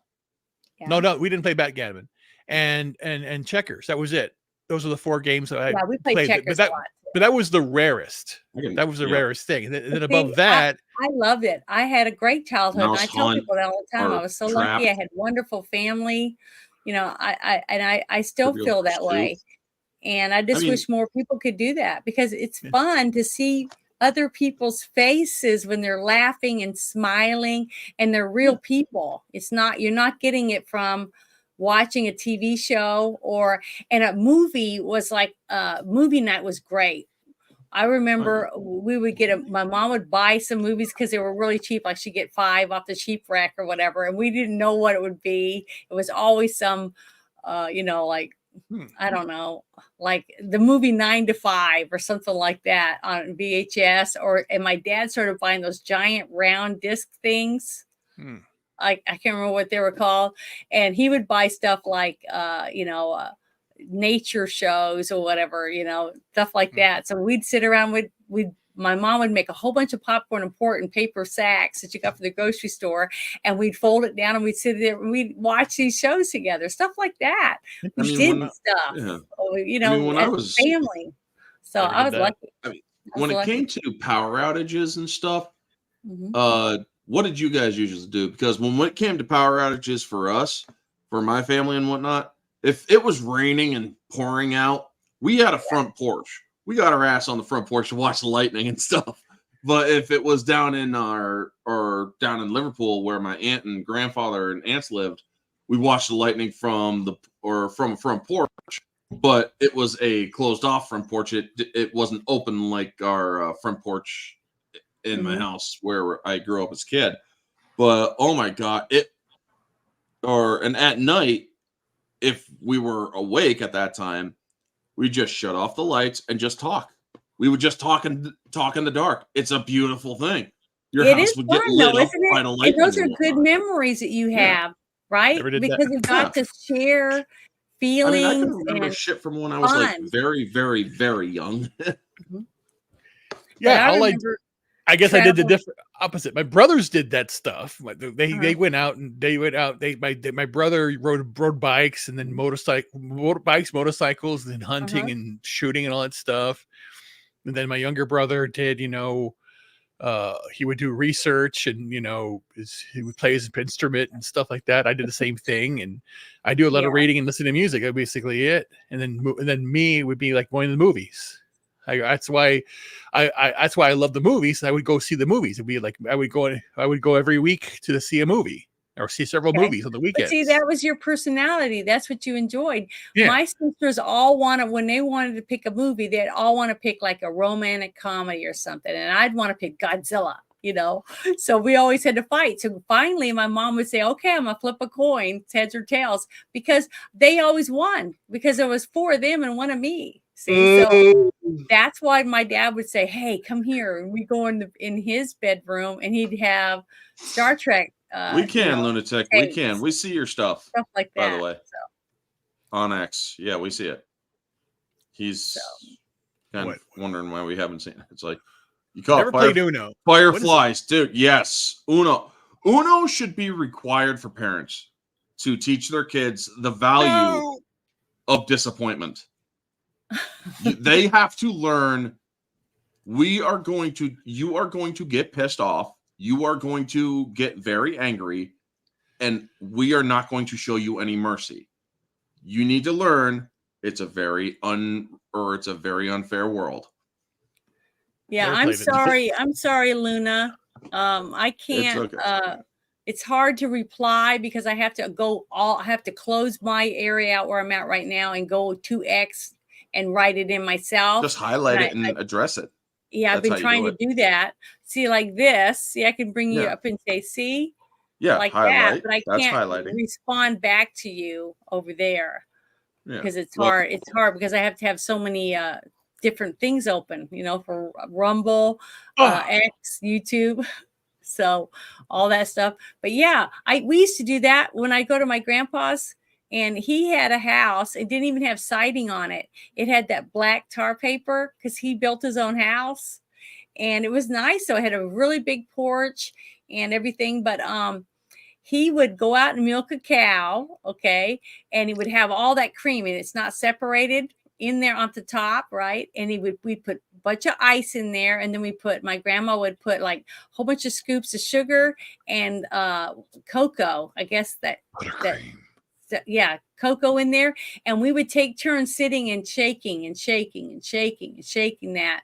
And after like 35-40 minutes, we would have really good milkshake. It was so good. Mm-hmm. It was delicious, and it was really awesome. It was fun to get to be part of making it.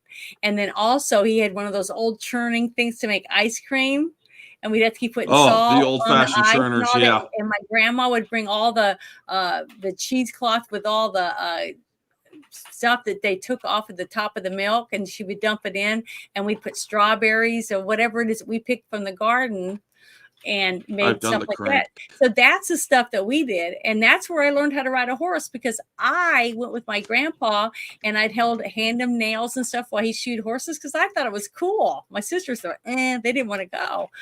And that's how I got my horse. We were at a place and he was shoeing like 6 horses, two sets, I guess were teams or whatever that they used for whatever it was on their farm. And there was this really spindly looking colt, okay, that was out there. And it was, just looked really bad. And Grandpa, I was asking him about him. He said something about, whose colt is that? Where's the mother? And they said they sold the mother. And he said the colt didn't look like it was old enough to go without drinking the mom's milk. And he said, I need to get this little colt. Just for the comedy aspect here, in 2017, the U.S. Dairy Association did a poll. Yeah. 7% of people polled believe that brown cows produce chocolate milk. For real? Yes. Well, they didn't. I just looked it up because you were mentioning that, and I was basically going to go. I knew it was a pretty high number, and that's high. I think anything above like 1% is high. So it's like, and remember everybody, those people vote.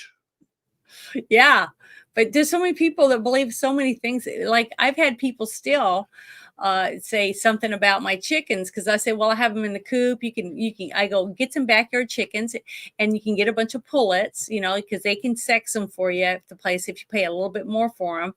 And right. they have other things too. They have sex links where they have a dot on the top of their head, right. Different markings to help you pick the females, right? And they'll say, well, how would I have baby chicks if I don't have if I don't have a rooster, how the chickens lay eggs? And I was like, well, they're just like us. We're born with all the eggs we're ever going to have. They just slowly, each day a new egg comes out, and then it puts a membrane over it and it hardens, and that's a shell, like that. I try to explain it to them. They're like, oh, okay. A lot of people do not know anything about poultry or anything. But see, because of my grandparents, I had rich grandparents that lived in Maine because they're my dad's family. And then my mom's family, they were very poor.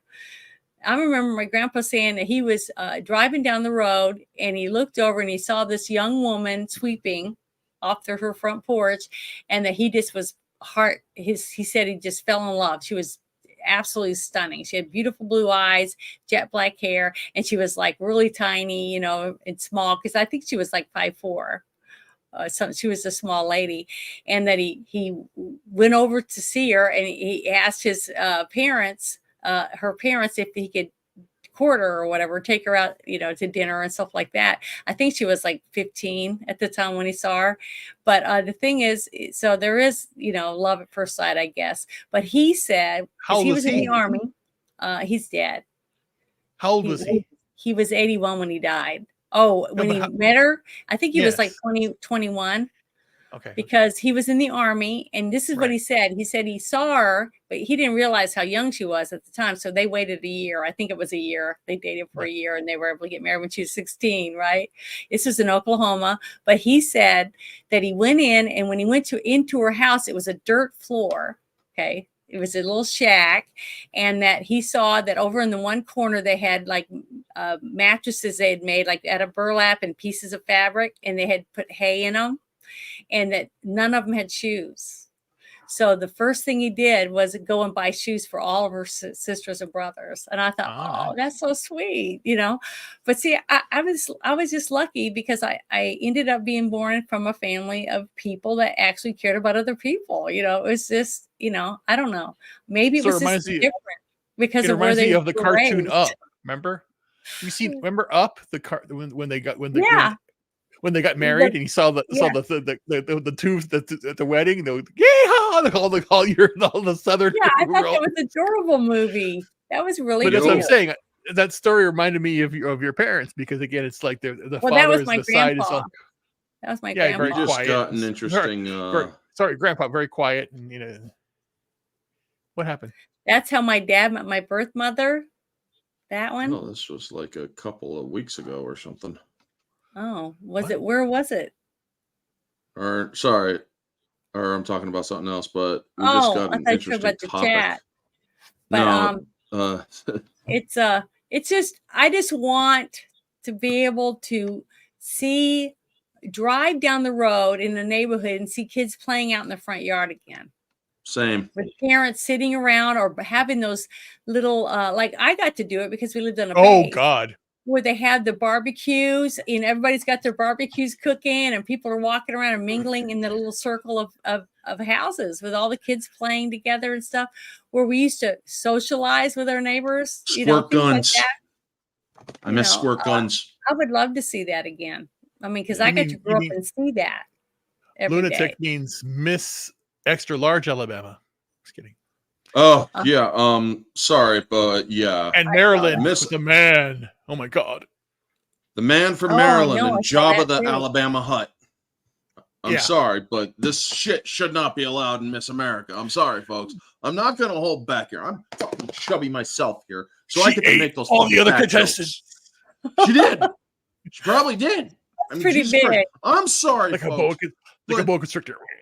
This bullshit. You are picking somebody who is supposed to be the epitome of beauty for your state. A man is not the epitome of beauty for a Miss America contest. That's a freaking man who happens to be apparently married to a that's fucking Maryland. Marine. That's Maryland. Maryland, whatever. But fucking Jabba the Hutt being the fucking Miss Alabama. I'm sorry, but there was like every other woman there was a lot more prettier. And you know what? Hey, I've seen some heavyset women who are pretty. Don't get me wrong. I have seen some heavyset women who are pretty. So yes, there is that. There are some women out there who are pretty, who are heavyset. Yeah, we talked about this in Spaces this morning.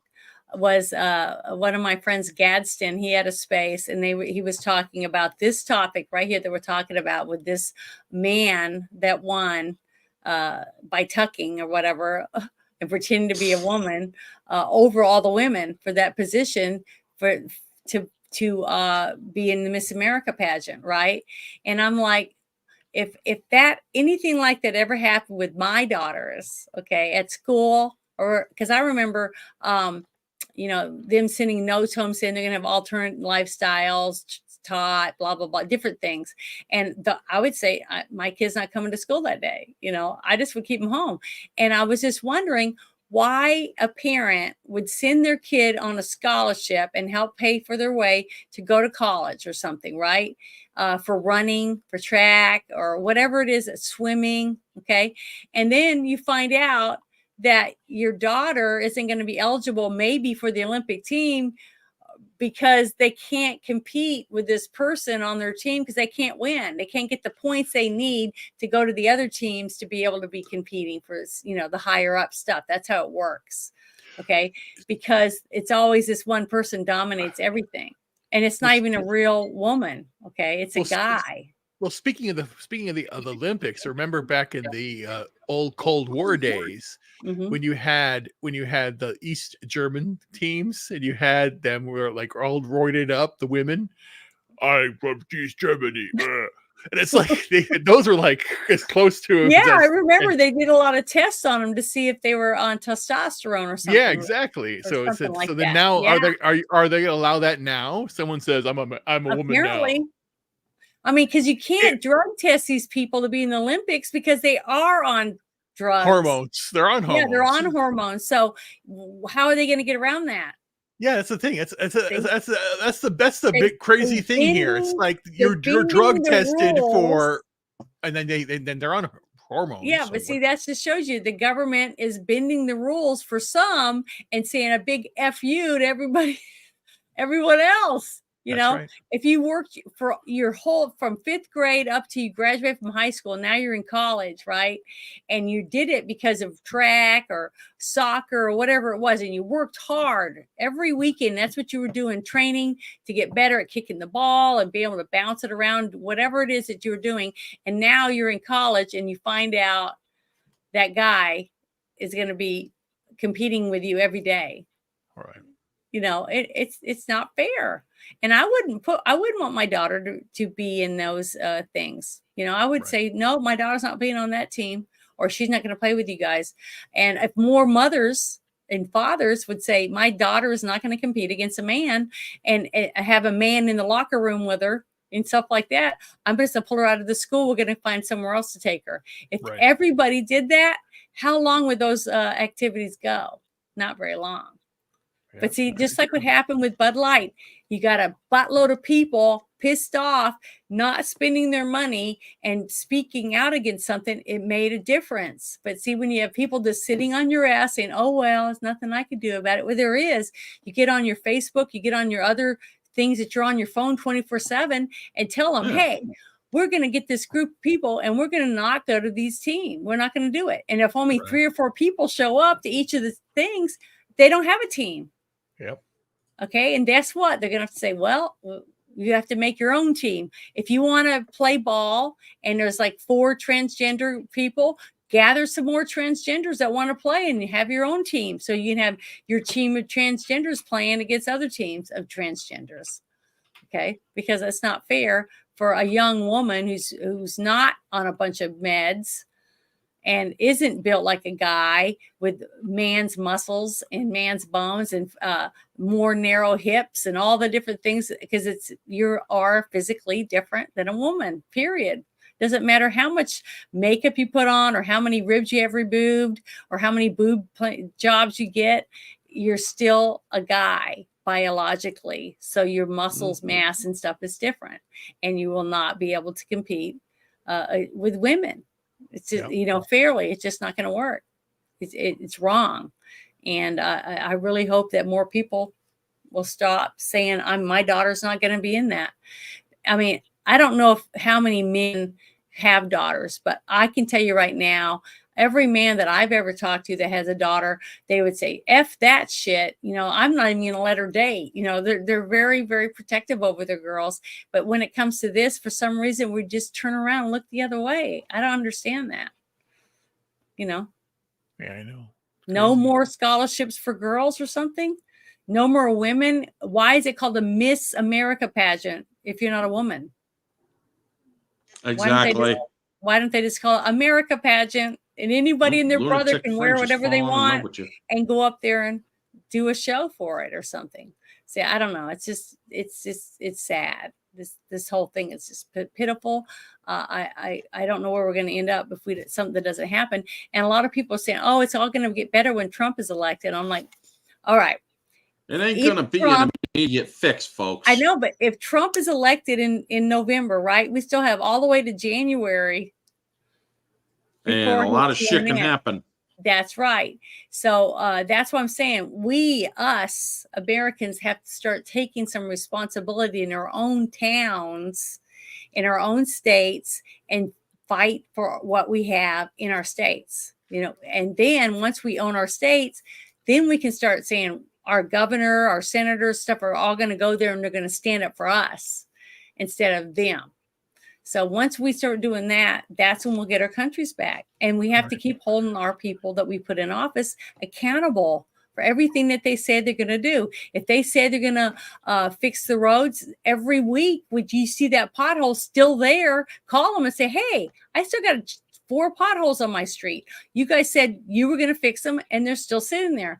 And then you had the next door neighbors all call. Everybody on the street should be calling every day. When are you going to fix the pothole? When are you going to fix the pothole? Same thing they do. Democracy, democracy, democracy. And it works. But see, they band together and they get what they want. We're all out doing our own thing and we don't get shit. We don't get what we want because we don't ask for it and we don't fight for it. We just kind of like go, well, I don't want to hurt anybody's feelings or I don't want to do this. And I'm like, fuck somebody's feelings. We need to start fighting for what's ours. Exactly. I just wish we'd just do it more. But okay, let me see what this other one was. I was going to bring up. Okay, I did that one. Okay, and I did that one. So that's it. I'm out. So what was it you guys said you had? You said you wanted to talk about something. Orange Hat. In the chat. We already talked about the Biden stuff, so that's we did. What it was. We did. I mean, didn't we talk about him at Omaha Beach in Normandy? Well, I just mentioned that his wife had to take him out there, but didn't you have a video or something you wanted to show? I mean, it's all over Facebook, or not Facebook, but Twitter, folks. I mean, I'm pretty sure. Yeah, but half these people might not all be on Twitter. They might just be on YouTube. Well, let me pull this. I mean, like your friend that we had last Friday, he's not on Twitter. Yeah, Junebug. Okay, so there's a lot of people that aren't. Bruce just came back to Twitter and he's barely on here, but there's a lot of YouTubers that are not on there. I love you too. She's so sweet. Sorry. It's a girl thing. See, right here, Papa Cotton. See? He would have been on the news by now, tracked by the FBI. I hope that never comes to anything like that. But it's up to us. I say that, I know I sound like a broken record, but it really is us that's going to have to do it because they're not doing it. Look at them. They're still sitting on their ass and people are still sitting in there from January 6th. So that just tells me as soon as all that shit happened, that was what made me go, bing, uniparty. I mean, I don't trust any of them. It's like maybe five that I would actually listen to what they have to say and stuff. The rest of them, they don't do shit. They don't say anything. They don't make any efforts to prove to me that they really want something done. And nothing's getting done because they're assholes just wanting a free check. They don't care about us. They just want to send all our money to Ukraine. And look what happened over there. They didn't even have elections, did they? Didn't he suspend elections so he could stay president? Correct. Because they're in war Russia, or something? No, not Ukraine. Russia. Ukraine. Yeah. So I'm just saying. Yeah. And we paid them for it. Yeah, now let me share. Okay. Finally found it. Yeah, I showed Trump how proud I was folks. of Trump. Oh yeah. Is it in the private chat? No, I'm about to share it, so just hold on. Give it a sec. Be patient. You know me, I'm not a patient person. I want to be more patient, but I'm just not very good at it. At least not today with all this stuff going on. But it's like I said, we might as well call it the shit show because we're never going to run out of shit. There's always going to be somebody's shit that we could talk about on here. Okay, you ready? Okay. Yeah. So yeah, folks, this came up terrible where everybody thought that Biden was shitting himself. However, this is a clipped video. He was just simply sitting down before it was time to sit down, which already speaks rude. And then there's let me scroll down here. After leaving Macron there to introduce the World War II vets, he falls asleep at the fucking Omaha beach. My grandfather was on that beach, folks. My grandfather was on that beach in World War II. My grandfather is going to be 100 years old this year. He was not part of the wave that is very famous for Saving Private Ryan. No, he was further up the beach.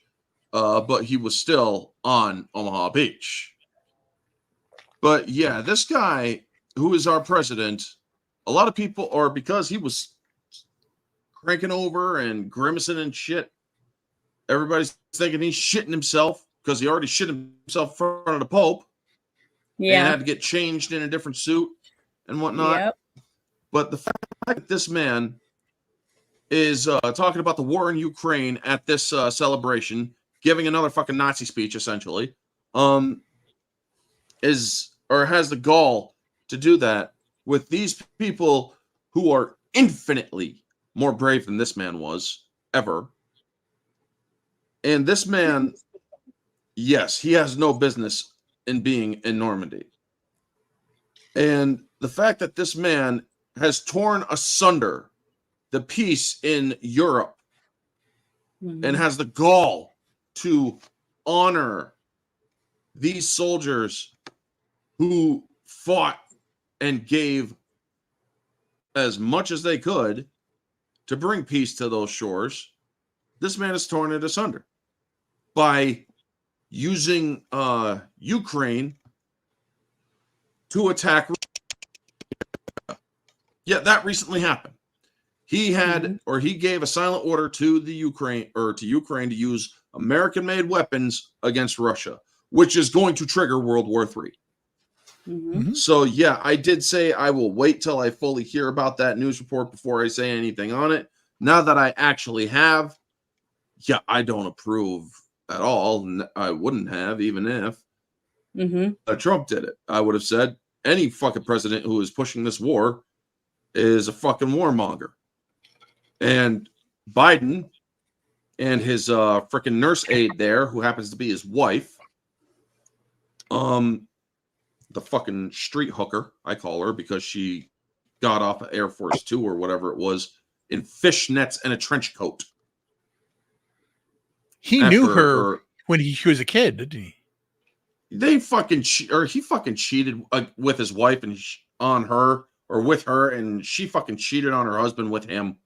Yeah, I mean, there's a whole sick twist. This man is a fucking disgrace. And I'm sorry I'm swearing a lot, folks, but this man is it's infuriating to even see this man anymore. But he's kind of pathetic. It's more than pathetic. It is absolute, or it isn't. It should be illegal that this man is in office, considering that he was never fit to run in the first place. They hid that because, he's the best chance to beat Trump. And then they had to cheat to do it. They had to cheat in an election. I'm sorry, folks. I'm not going to freaking beat around the bush for you. I'm not that kind of person. You know me. I'm not. This man, I don't care if he was shitting his pants or just trying to sit down beforehand. Either way, it goes against him. If he can't freaking, or if he's shitting himself, that means he has lost all bodily control of his body. If he is trying to sit down early, it means he can't even stand to respect our soldiers from World War II. Mm-hmm. And now he's getting fucking lost after they went to change his diaper, apparently, or whatever the reason why they ushered him off stage quickly. Give him a shot so he'd wake him up like he wouldn't be at Bernie's. And yet it wore off in a heartbeat because now he's down at Omaha Beach catching some Z's. It's like, it is, I can't say what I want to say. I can't say what I want to say because I would get us all kicked off of fucking YouTube. Well, don't say it then. So I'm not going to say it. Just I'm not going to say it. Chat so we can see it. But yeah,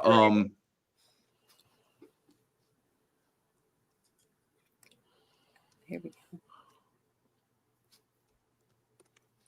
That's basic. I'm. Oh, no, don't do that. Yeah, I'm not going to say that. I'm not going to say it as much as I want to. I'm not going to say it.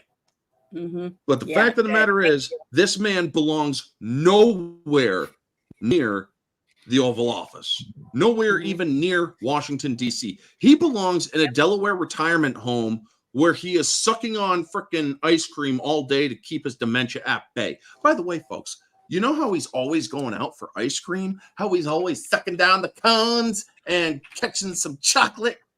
That's a dementia treatment. Look up ice cream treatment for dementia, and you will learn a very, very interesting fact. They're using it to keep him as sharp as possible. I cannot wait for Trump to debate this man whenever in this fucking month. There won't be a debate. Remember, we already made a bet on this, a gentleman's bet. So I'm still saying there's not going to be a debate. I'm saying there will be. She's saying there isn't going to be. Yeah. The bet. Well, we're not going to discuss the terms. But yeah, I want to put it. I want to put it the night of the debate or whatever. If it's on there, close to our show, I want to put on there on YouTube. I'm going to do the voting deal again because I don't think he will. I really don't. I don't think he's in debate at all. But we'll see. I think he will, and he's going to lose his mind because they're going. Yes, they'll have the ability to cancel out the microphones to shut Trump up and whatnot. But I guarantee you, Trump is going to work him up into such a frenzy. He is going to lose it. He is going to fucking lose it before the American people. You're the and then it's like, I'm sorry, what'd you say? I mean, if I was Trump, I would work him up. And then when he can't even speak right, I would be like, this man can't even speak. This is your president. Did you hear what Trump did at Turning Point USA over the weekend or this week? No. Did you? Well, basically the idea that Biden had that disastrous press conference I think it was last week where people basically what Trump did recently, he basically said at Turning Point USA, I'm going to take questions right now from the audience. Ask me whatever you want to ask. So for for a good portion of his speech, he took questions from the audience. It's a 4D chess move to show that he's sharp and he can take down. But again, CNN is going to try and make it so that the I don't know what they're going to do. They're going to have they're going to try to make him look bad by editing out certain things. Yeah, they'll do it on a delay. I know they'll do it on a delay. Yeah, and they're going to control his mic so he can't talk. It's going to be crazy. Didn't they do that at the last time he debated? No. Yeah, they tried. He had a couple problems. They controlled it by the two moderators who are not moderators, who are basically playing interference. Censorship. Yeah, They're cheerleaders. They're the cheerleaders they're the cheerleaders. Lunatic Fringe, you're not exactly wrong. We can't exactly say the name on here, but after that speech with military background and a blood red background, yeah, I tend to agree. Those those Marines who were standing behind him should be kicked out of the Corps.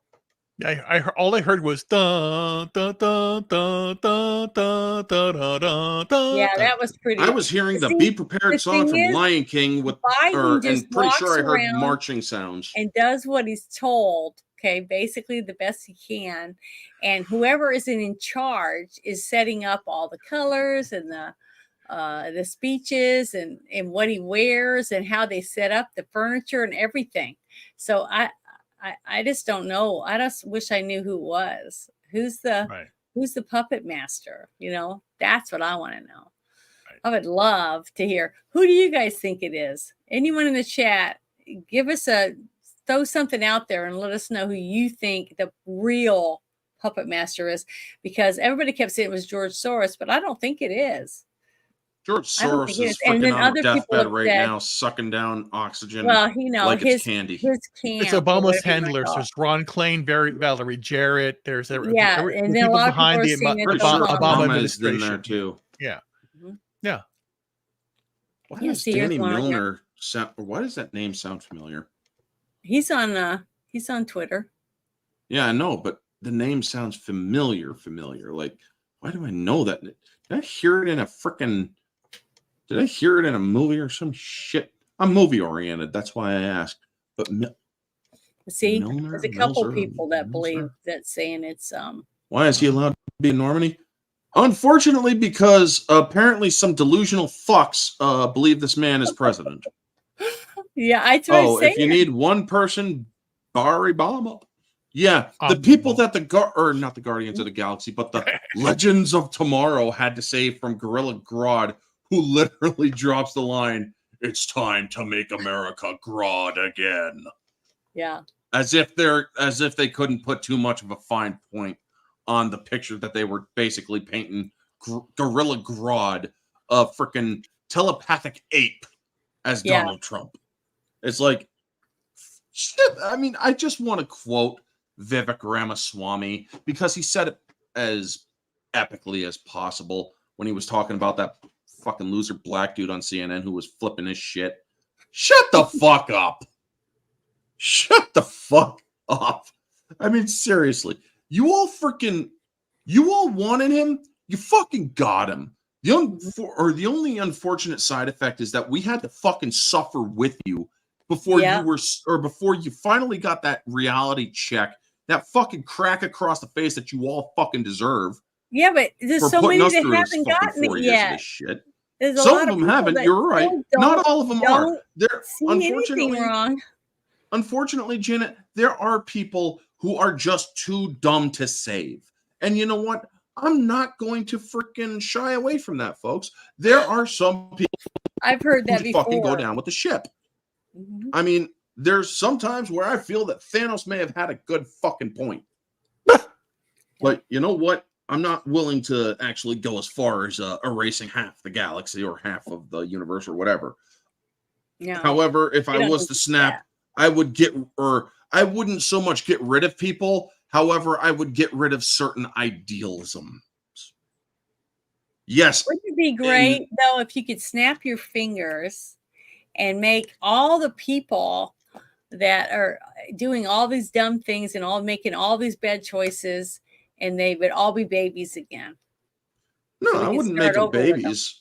I wouldn't make them babies. No, I would erase the ideals that they find or that are extremely regressive, and I would just erase them from their minds. And I would also gently prod them towards actual progressivism, which is actual move or conservatism and shit. Obama was open about how he wanted a third secret. Yeah, he was. Yes. Biden's handlers, well, yeah, when she's not at the fucking street corner with fishnets and a fucking trench coat. A lot of people forget that she actually showed up like that off a fucking tarmac. Yeah, but you got to also, I remember that outfit. It was pretty raunchy. Fishnets and a fucking, and people were given a freaking Melania Trump shit. She was a 13-year-old babysitter for Hunter for his kids, brother. Yeah. And I'm willing to that's bet that Hunter's when probably getting some of that too. that's Ugh. when Joe first got laid eyes on her, and he was like, "I got to have that." Yeah. Yeah, And as a then it 13-year-old, wasn't long folks. later, As a you know. 13-year-old. Yeah, she was Joe Biden 13. was perving on a 13-year-old girl. Yeah, And then when she was finally old enough, he freaking stole her from another, or he busted up a marriage, yet she also busted up his marriage. Mhm. So yeah, that whole family's his wife fucked up. died in a car accident or whatever. Unfortunately. But Well, the thing is, never. anybody what? married to Biden, no, I'm not going to say that. Never mind. What, Ruben? Now you already know if that accident was a accident. Yeah, just like the, what was it called? Chappaquiddick, whatever. Yes, exactly. Yeah, that type of thing. Yeah, I mean, I'm pretty sure that if, or I'm pretty sure that Biden's wife, how'd she die exactly? What was it? Wrap around a tree? That was a car accident. Yeah, Mhm. wrapped around a tree, or I don't know. It was to a just wall. really, What really happened? bad, a really bad accident. Right. I don't know exactly how, Exactly. how I mean, it was. But I can't. it was a bad way. It would be improper to give my full unfettered thoughts on it, folks, because I mean, yes, this is uncensored, but I'm not that fucking evil, you know. I mean, sometimes I would love to be. Yeah, Yeah, we're sometimes, not liberals. believe me, I would Okay? like to be. I got some really strong soap where I can wash that fucking mud right off. Well, the But- thing is, there's a difference between them and us. Yeah. We don't go that low because we're not liberals. The only fucking problem is by taking the constant high road, we are allowing them to fucking win. Oh, somebody said this. They said they thought it was a train An accident. accident, I believe. Pretty sure she probably. No, Dan, don't say it. I don't know. Say it. Don't say it. Can't say it. Won't say it.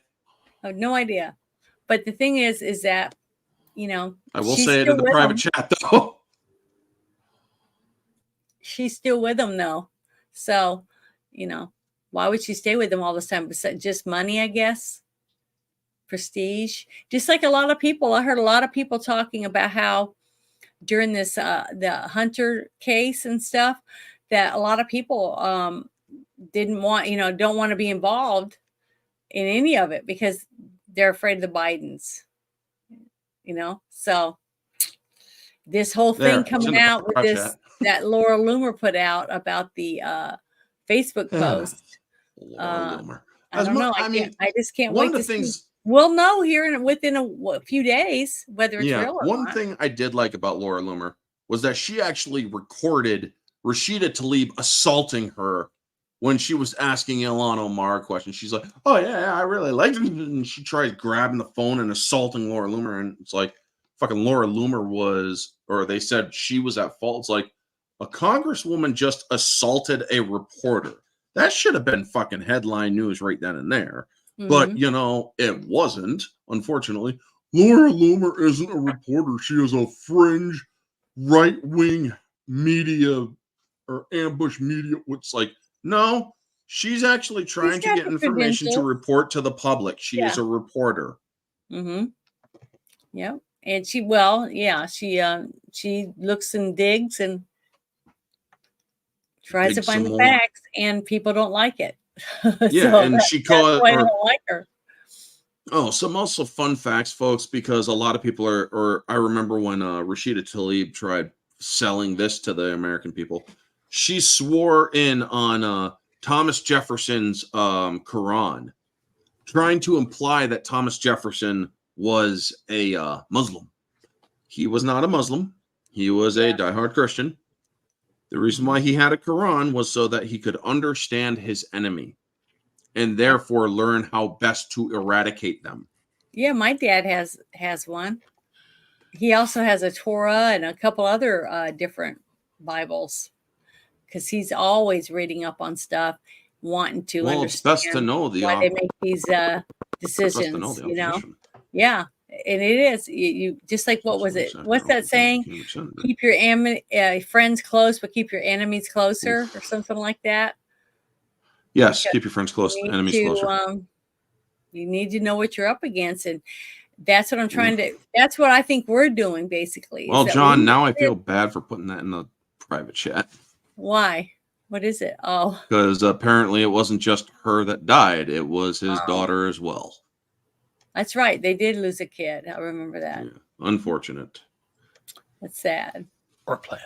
Oh, Hunter and Bo survived, so they were in the car too.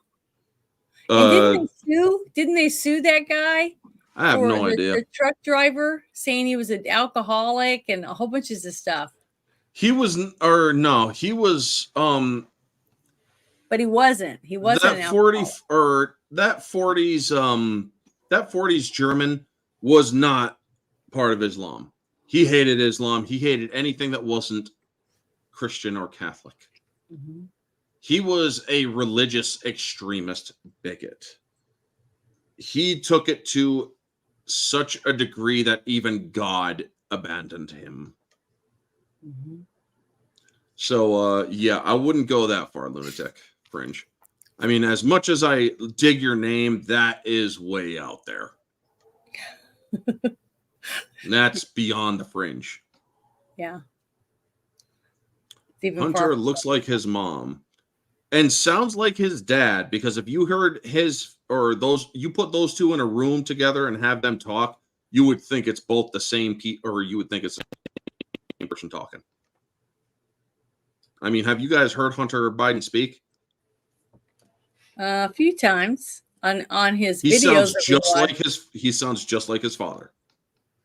Well, apparently he likes his body as much as his dad, because I guarantee his dad's been taking lots of pictures of himself. Because remember that one episode we watched with Tucker, and he was interviewing Alex Jones, and they were both talking about their people, telling them about different times that he's walking around the White House naked, butt ass naked and whacked out or whatever. So, you know, the poor guy, I mean, he's just they're probably putting an IV in his leg every night when he goes to bed to keep him all hydrated. So when he wakes up, he at least looks, you know, like he's being healthy or whatever. And, you know, and who knows what kind of drugs they're giving him. I don't know what you give somebody to make them not stumble and stammer. Adrenaline. Him when he walks and he shuffles his little feet, you know, when he's walking along and stuff, it's just sad. It's really sad. We all know that presidents get the good shit. Presidents get the good shit. They are literally guinea pig. Presidents are guinea pigs, folks. Mm-hmm. They are given the most experimental, cutting edge treatments because they are the freaking president. Yeah. I mean, Trump, he was given state of the art treatments because he tested positive for the coof. Yeah. And shit. I remember that. He was fine within days. I mean, me, I got the coof. I didn't have to take no fucking shit for it. I had it for Christmas the last Christmas. And it's like, well, it ain't like I'm visiting anybody, so I just I'll just freaking last this shit out, you know? And it worked. And it's like, I had body aches for maybe 2 days. 2 days. That was it. I was blowing my nose for the rest of the day. It was basically just a mild flu. And people are like, oh, this shit's going to kill you. Well, I don't know if you're immunocompromised. Maybe it might. But I'll tell you something that is true. When I was forced to take the vaccine so that I could look after my aunt back in 2021, that vaccine did more damage to my body physically than actually getting the fucking disease itself. Imagine that. It hurt more to take the freaking vaccine. The vaccine put me on my ass for 3 days. It felt like I was getting a constant beat down. My whole body felt like it was being pounded on at all angles. My bones freaking hurt. My marrow hurt. And yet, terrible. I get poof, and it's like, yeah, my body hurts just a little bit. I mean, I'm just going to sit down for a little bit. Then over like just the span of a day and a half to 2 days, yeah, the aches were gone. I just had a runny nose, and that was it. And then I freaking flash burned that shit, and that was it. But it's like that's all it was. But taking the treatment that's supposed to prevent it from happening freaking laid me out like it's like somebody just fucking put me out of my misery place because this fucking shit hurts. You see, I never had the whatever, the China virus. I never get it. I don't ascribe to that. I never got sick. Well, the thing is, I had people coming, in my family, bringing me those little boxes with the little stick that you stick up your nose, saying, "Here, you need to do this and send it or get it tested." I'm like, hell no, I ain't sticking that shit up there. Who knows what's on that? Then I was so thankful about the mask and those little sticks for those kits when I saw those little kids from India barefooted on a dirt floor. And they're picking those things up and putting them in little bags and sealing them. And I was like, see? And you could take one of those, a box of those sticks, right? And wipe a cat's ass and a watermelon and a TV and whatever else. And they'd all come back positive. So it's like, yeah, it's all fake. Yeah. I remember that. Quite the coincidence with John M. Because I also had a family member his kids and his family all had it, and they were also asymptomatic. That was nuts. But yeah, that's coincidental. That's pretty cool. But they kept telling me I need to get tested, and I'm like, why? I don't even have a fever. Yeah. And then another time, I was taking another person to take them to an appointment and drop them off, and then I was going to come back and pick them up. And I was running late, okay, and I was trying to finish some stuff at home, but my car was really hot when I picked them up, okay, and I take them, I drop them off, and I'm sitting in the parking lot waiting, to see how long it's going to take, because people weren't allowed to go in with you anymore because you were, you had to wear a mask, or the COVID could kill people or whatever. And they come back out, and I'm like, what's going on? They said I had a temperature or whatever. So they didn't want to see me. And I said, you're hot because you were in a hot car. So tell them to go in there and let you sit there for a minute in the air conditioning, and then let them take your temperature again. You won't have one because you're not sick. And I was right. See? I like John's last. Like that's so dumb. Do what? I like John's last, please. Nano machines? What the are we living in fucking Metal Gear Solid now? That's true. I haven't dug deep on it, but I'm probably going to look into that shit too, because holy crap, it would just be one more thing that freaking, or it would just be one more thing that damn game got right. Yeah, but, years ago, like 10 years ago or so, I thought I saw a couple of shows on like, wasn't there a channel called Discovery Channel? Yeah. Okay. I think it was on that. And they were doing a whole thing on nanotechnology and how they could give you an injection with the nanobots in it. And they would go to certain places and do certain things. Well, back then it was fucking fantasy. Yeah, but still, they were working towards. Nowadays, it's more possible. So, but, yeah, the whole pure blood thing. I enjoyed watching it. Yeah, the whole pure blood thing, because I see this Mike B, the Great Resist thing with the pure blood thing. I never liked. Watermelon tasted positive. I never liked how people use the term pure blood with this, because that was also something that very the same guy with the same initials as Amber Heard from the 1940s, he loved using that term as well. And it's like, you guys are, or people who use the term pure blood, you are literally giving the left ammo every fucking time. I mean, that's yourself the unvaxxed all you want. Don't use fucking pure blood, because then you're actually using that fucking term. Well, that's you're the thing. Using a Nazi fucking term. Well, yeah, but let's see what Ruben. What was he going to say? What are we going to say, Ruben? No, but that's the thing, is I myself didn't get vaccinated because, again, it's all bullshit. And, well, then you're unvaccinated. Awesome. I'm fine. Cool. I'm fine. Yeah. Me, I had no choice but to get it because the fucking apartment complex is like, you either get it or we will not let you stay here to watch your aunt or to help your aunt. Mm-hmm. And it's but like, I can tell I you right wish now, I could take your asses to court because I would have.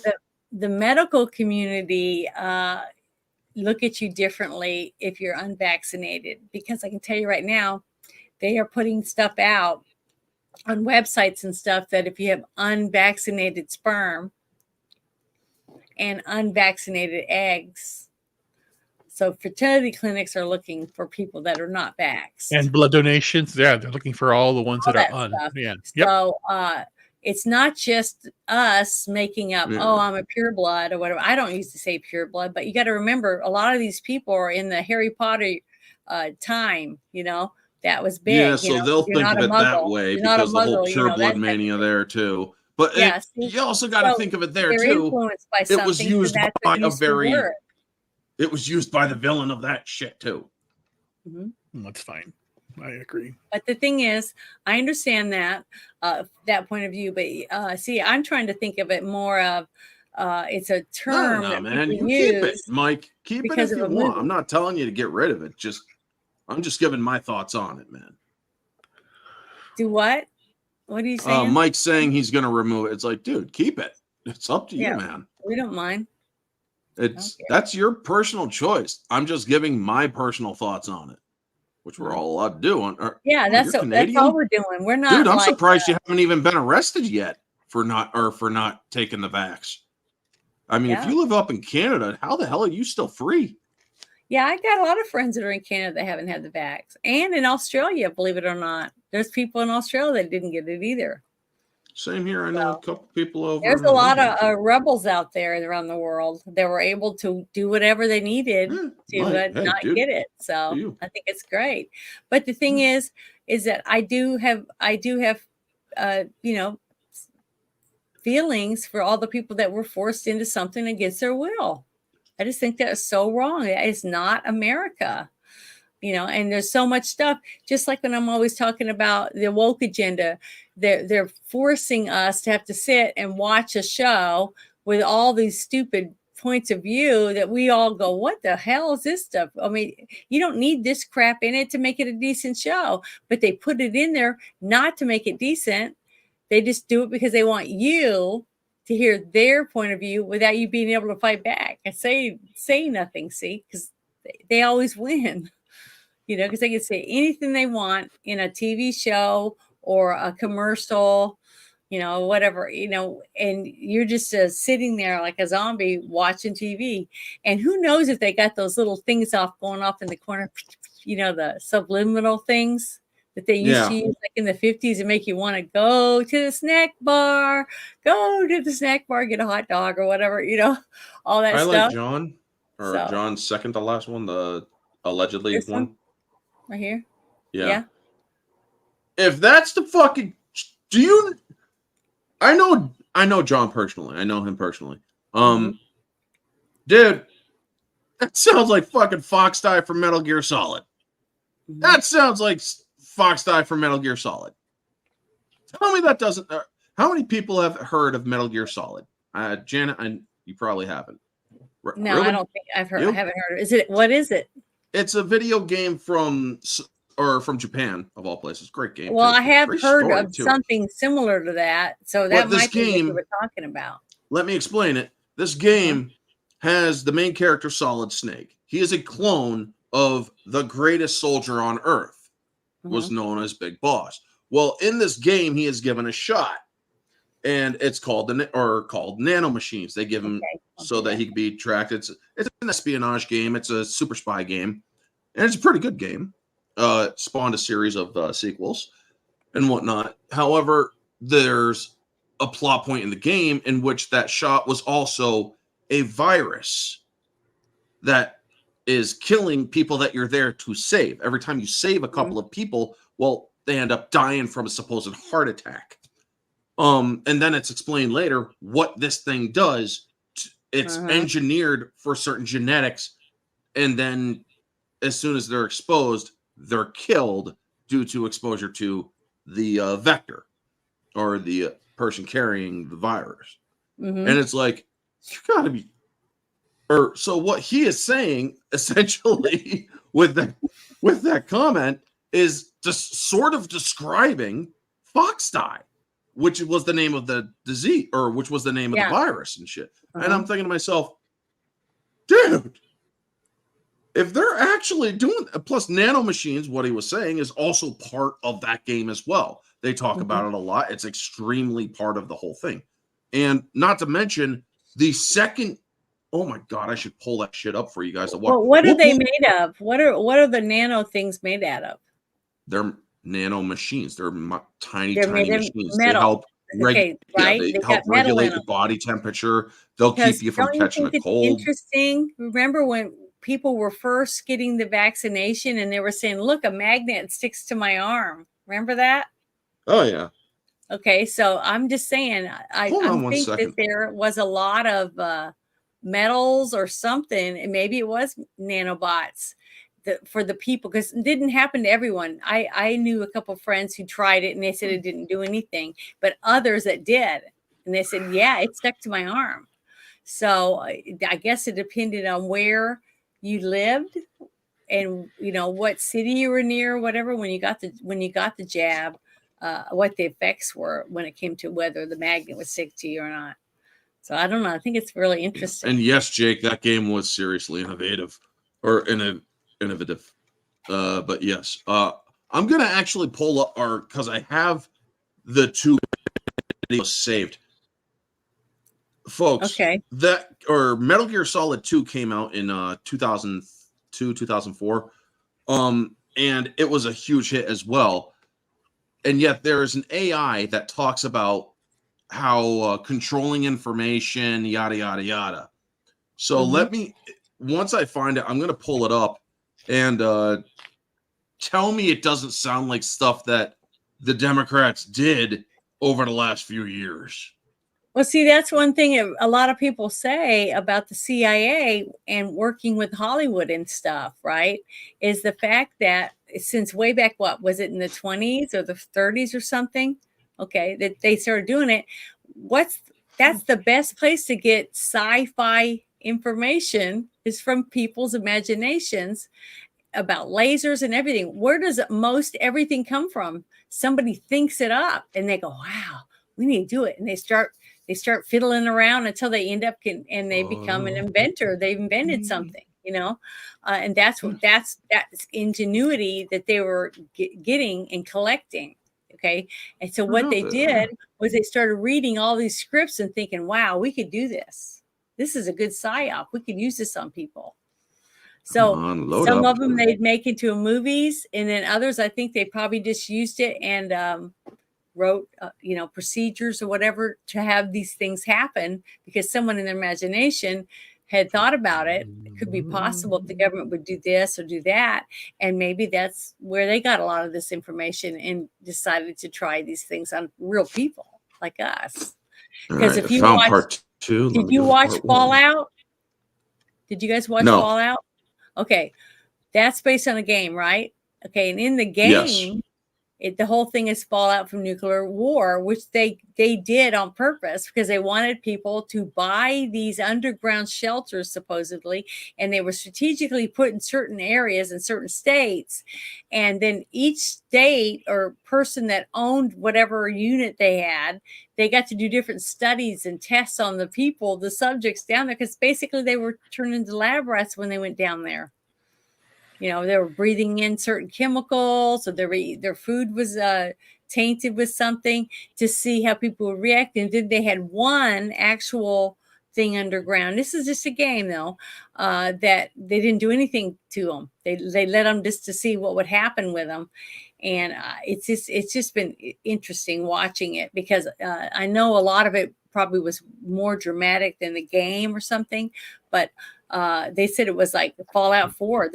It's been out. They've made quite a few games, different tactics, things going on and everything. But I thought it was really, really scary that you think about all the details that people had to do to be able to find out who they wanted, what DNA groups were going to be in this one, what DNA groups were going to be in that one, I don't know. It's just interesting because somebody wrote that. Somebody wrote that. Somebody or a multiple collection of people wrote that script, right? So if you think about it that way, that's kind of scary. That's like getting a board of directors on how to demise, the America from the inside out, that type of thing. It's kind of spooky thinking about it, that many people would want to see us destroyed. And a person that would want to do that is either on a death wish and wants to see, as many people die as possible that they can get to go along with them, or they have fantasies of grandeur that they're going to be the king and be running everything or something. A normal person doesn't think about controlling hundreds of thousands of people and having them at their beck and call whenever they need them for whatever purpose and stuff like that, unless you're messed up. I mean, that just sounds messed up to me anyways. But I was just going to say, I'm really getting stuffed up really bad. And I need to go take some medicine. I just freaking found it. Well, fine. Go ahead and do it. And after that, we're going to have to close it down because I've got to take some medicine. It's been 2.5 hours almost. So we've done pretty good. Yeah, true. But I can help. Yeah, share my screen. I'm wanting to blow my nose. I get it. My eyes are itchy. So there you go. I clicked on it. So this is from Metal Gear Solid 2, folks. The game?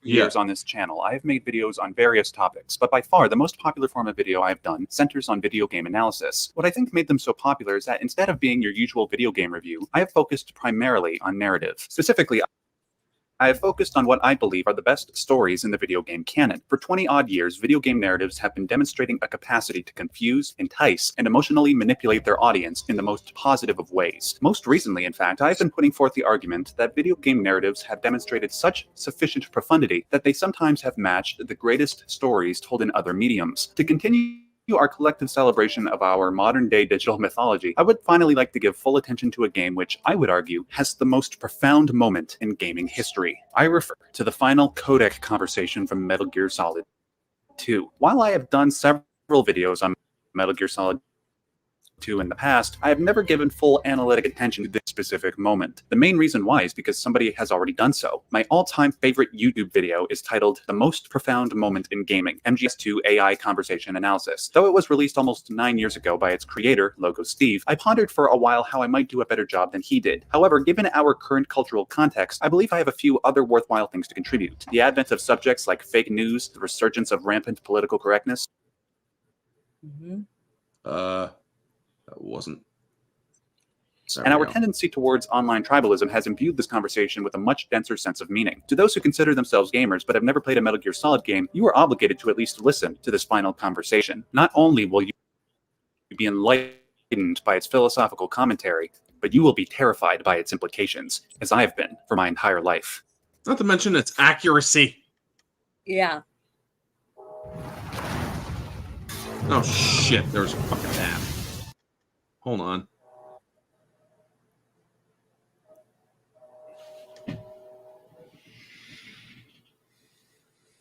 God. What is it? What's wrong? Buffering and ads. Can you tell? There we go. Raiden, are you receiving? We're still here. How's that possible? The AI was destroyed. Only GW. Who are you? To begin with, we're not what you'd call human. You look lost. Over the past 200 years, a kind of consciousness formed layer by layer in the crucible of the White House. It's not unlike the way life started in the oceans 4 billion years ago. The White House was our primordial soup, a base of evolution. We are formless. We are the very discipline and morality that Americans invoke so often. How can anyone hope to eliminate us? As long as this nation exists, so will we. Up until the end of the game, the main character, Raiden, believed he was receiving orders from a man named Colonel Roy Campbell, a man who was also Solid Snake's commander throughout Metal Gear Solid 1. At the end of Metal Gear Solid 2, Raiden learned that his colonel was in fact an artificial intelligence, manipulating Raiden to perform its political bidding. The bidding in question refers to the AI's desire to control the human race by controlling the spread of information via the press and the internet. But we'll focus on that more in a moment. During the first part of this conversation, the audience learns how this AI came to be, and surprisingly, it is similar to the way human beings as a species came to be. Unlike the origin of human life in the oceans, the AI's quote-unquote life had its basis in American idealism, hence the AI's referencing of the White House as a symbol. In the mind of the AI, their purpose is to push forward American values, things like freedom, equality, and healthy competition. However, Raiden points out what should be an obvious contradiction in the AI's thought process, that the AI wants to take away those freedoms via censorship. Cut the crap! If you're immortal, why would you take away individual freedoms and censor the net? Jack, don't be silly. Don't you know that our plans have your interests, not ours, in mind? What? Jack, listen carefully, like a good boy. Not only are the AI about to argue for the ethics of controlling information, but they are going to do so in a very condescending manner. As we move on, I suggest that you, the listener, pay attention to how the AI demeans Raiden. Their pomposity is intrinsic to the effectiveness of their future argument. The mapping of the human genome was completed early this century. As a result, the evolutionary log of the human race lay open to us. We started with genetic engineering, and in the end, we succeeded in digitizing life itself. But there are things not covered by genetic information. What do you mean? Human memories, ideas, culture, history. Genes don't contain any record of human history. Is it something that should not be passed on? Should that information be left at the mercy of nature? We've always kept records of our lives, through words, pictures, symbols, from tablets to books. But not all the information was inherited by later generations.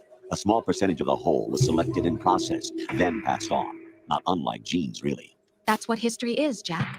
What the AI is trying to do here is illustrate how genes function similar to how memes function. If genes are, quote, a unit of heredity which is transferred from a parent to offspring and is held to determine some characteristic of the offspring, then a meme is something like an ethic, a fact, or an opinion that later generations inherit. Like genes, memes are also subject to a process called natural selection. If certain organisms are better adapted to their environment than others, then their genes are passed on to the next generation while others have the potential to die off. Similarly, if certain memes seemingly hold enough meaning or logic, then supposedly they survive better than memes that do not. What distinguishes memes from genes is the nature of the selection process. Genes are more or less subject to the amoral discretion of nature, but memes can be analyzed and weeded out via moral discretion. However, the AI will now illustrate how the natural selection of memes bears a unique problem in the internet age compared to the past few centuries.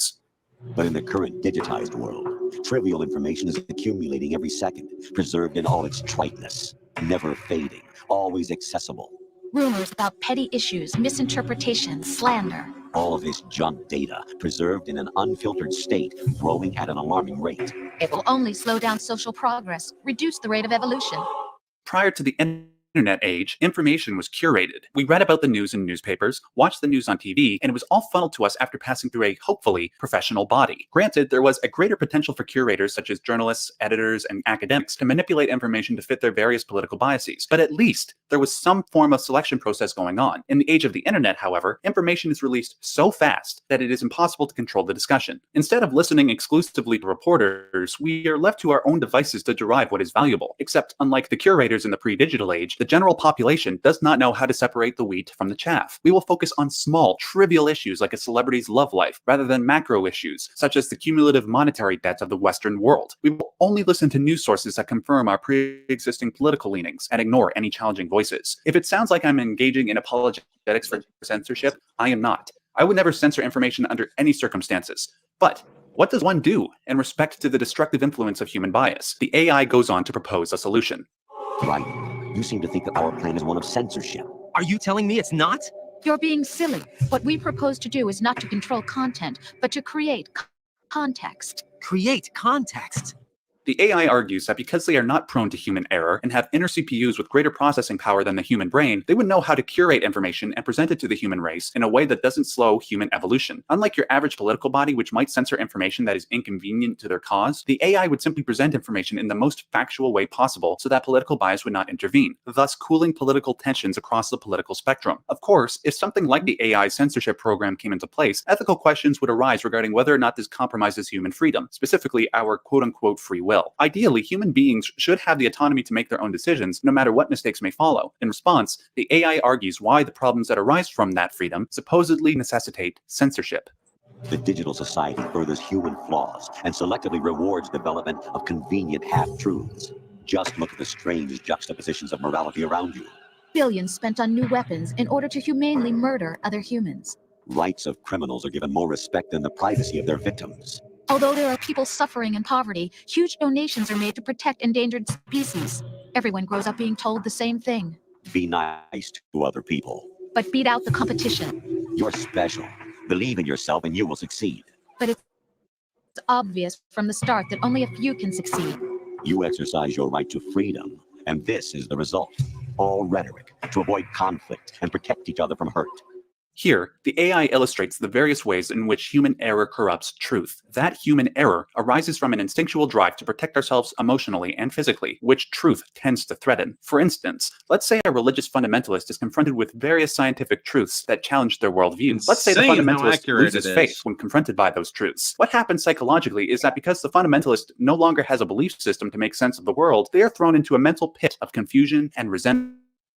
That loss of structure and certainty is so painful to the ideologue that it seems it would be better to avoid that feeling at all costs. This instinct is endemic to almost all human beings. This is why we separate ourselves into political tribes and won't consider the ethical implications of our positions. For instance, is it right to be pro-choice or pro-life? Instead of considering the validity of either side's argument, the pro-life crowd will chastise the pro-choice crowd as being on par with murderers, and the pro-choice crowd will chastise the pro-life crowd as being misogynist, religious zealots that want to control women. These low-resolution assumptions exacerbate tensions between political parties and can potentially lead to violent conflict. Most people will avoid these difficult conversations to preserve order, but if you ignore them long enough, political positions become cemented, and people will kill each other before they admit that they're wrong about something. The AI then present a future where human bias corrupts the flow of information. The untested truths, spun by different interests, continue to churn and accumulate in the sandbox of political correctness and value systems. Everyone withdraws into their own small gated community, afraid of a larger forum. They stay inside their little ponds, leaking whatever truth suits them into the growing cesspool of society at large. The different cardinal truths neither clash nor mesh. No one is invalidated, but nobody is right. Not even natural selection can take place here. The world is being engulfed in truth. And this is the way the world ends, not with a bang, but a whimper. As we saw in the 20th century, whether it is with Hitler's fascism or Stalin and Mao's communism, the ideologically possessed would rather kill millions in the name of their ideology rather than consider the arguments of their political opponents. We see this type of attitude in its nascent stages in the digital age, whether it's calling everybody who disagrees with you a racist, sexist, homophobic Nazi, or a West-hating communist. This attitude is pervasive throughout social media, forums, and comment sections. This type of inflammatory language has further polarized our political climate and has resulted in violent clashes. In the mind of the AI, this is due to the fact that we insulate ourselves by staying inside our little ponds and casting all outsiders and dissidents as bad people. If this continues to happen, who knows what violent, oppressive future might manifest? Unlike the reality of NGS2, where a supposedly benevolent AI can make the hard decisions for us, our reality might become a sort of Orwellian nightmare, which the AI wants to prevent. Mm-hmm.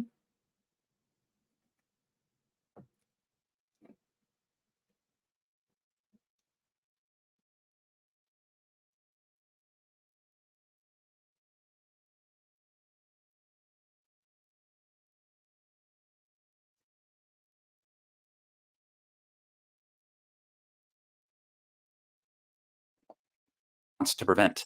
We're trying to stop that from happening. It's our responsibility as rulers. Just as in genetics, unnecessary information and memory must be filtered out to stimulate the evolution of the species. And you think you're qualified to decide what's necessary and not? Absolutely. Who else could wade through the sea of garbage you people produce, retrieve valuable truths, and even interpret their meaning for later generations? That's what it means to create context.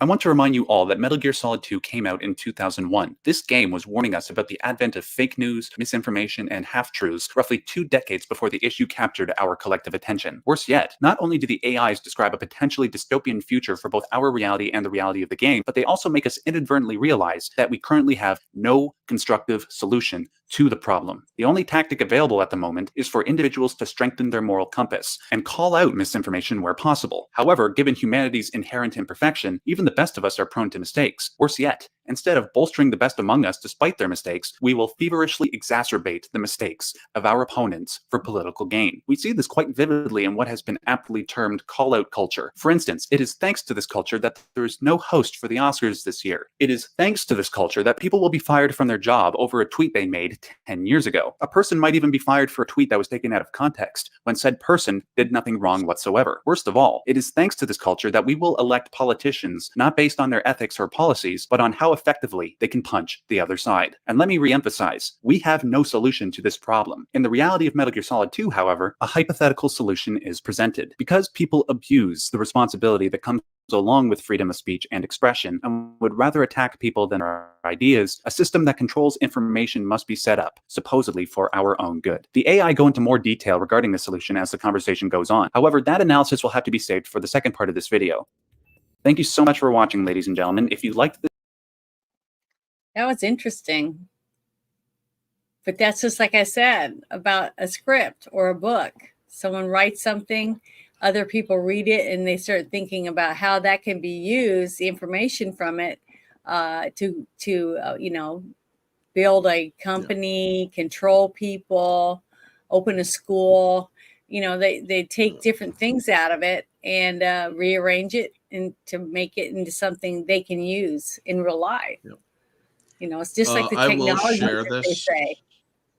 Yeah. So you can share the Folks, link. if you I will share it on X, the clip. Make sure that you follow me on X at OrangeHat2185. Yeah, I've been sharing our stuff. Yep. Because I will share it because it is a two-parter video. This video game predicted the future. And apparently it's a prequel, Metal Gear Solid Yeah, but Solid see, it 1 may not exactly be predicted it as that. well. What if somebody saw that video game, what they were saying in it, and thought that would be a good way to try to do this, that, and the other. Self-fulfilling prophecy then. Yeah. See what I mean?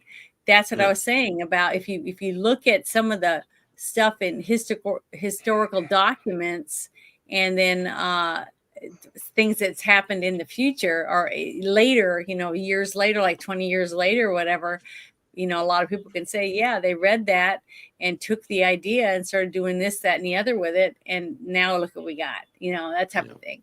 I mean, like way back in books that our great grandma and grandma and papa would read about cloning or about lasers, you know, different things that no one even thought of basically, but we have them now. You know, we're able to clone a sheep, you know, things like that. So you just don't know. And that's where I think a lot of these people, like maybe like this is one of the things I've been thinking about since we did the alien show. What if there really are aliens, okay? And once the person is brought back to Earth and the people go and see them and try to get information from them, how do we know they're not secretly somehow listening or looking in their brains and getting pictures and flashes of whatever it is they really saw and using that to make more technology, things like that too. See, we don't know what actually happened to these people after the military found out about them. Remember the little light thing that they held in the Men in Black and they wipe your memory from you? Yeah, neuralizer. You know, stuff like that. I'm just saying, I don't know.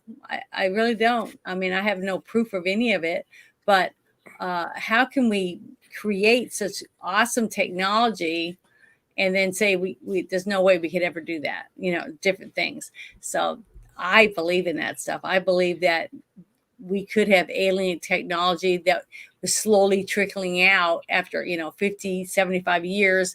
The government's using it now on a regular basis. So now we're going to put out a little bit of it for the people and let them make some money. Us makes more money now after it because we're able to use this technology this way. So I don't know. I just don't trust the government. I can tell Why do you think I don't like AI? Yeah, that's another thing.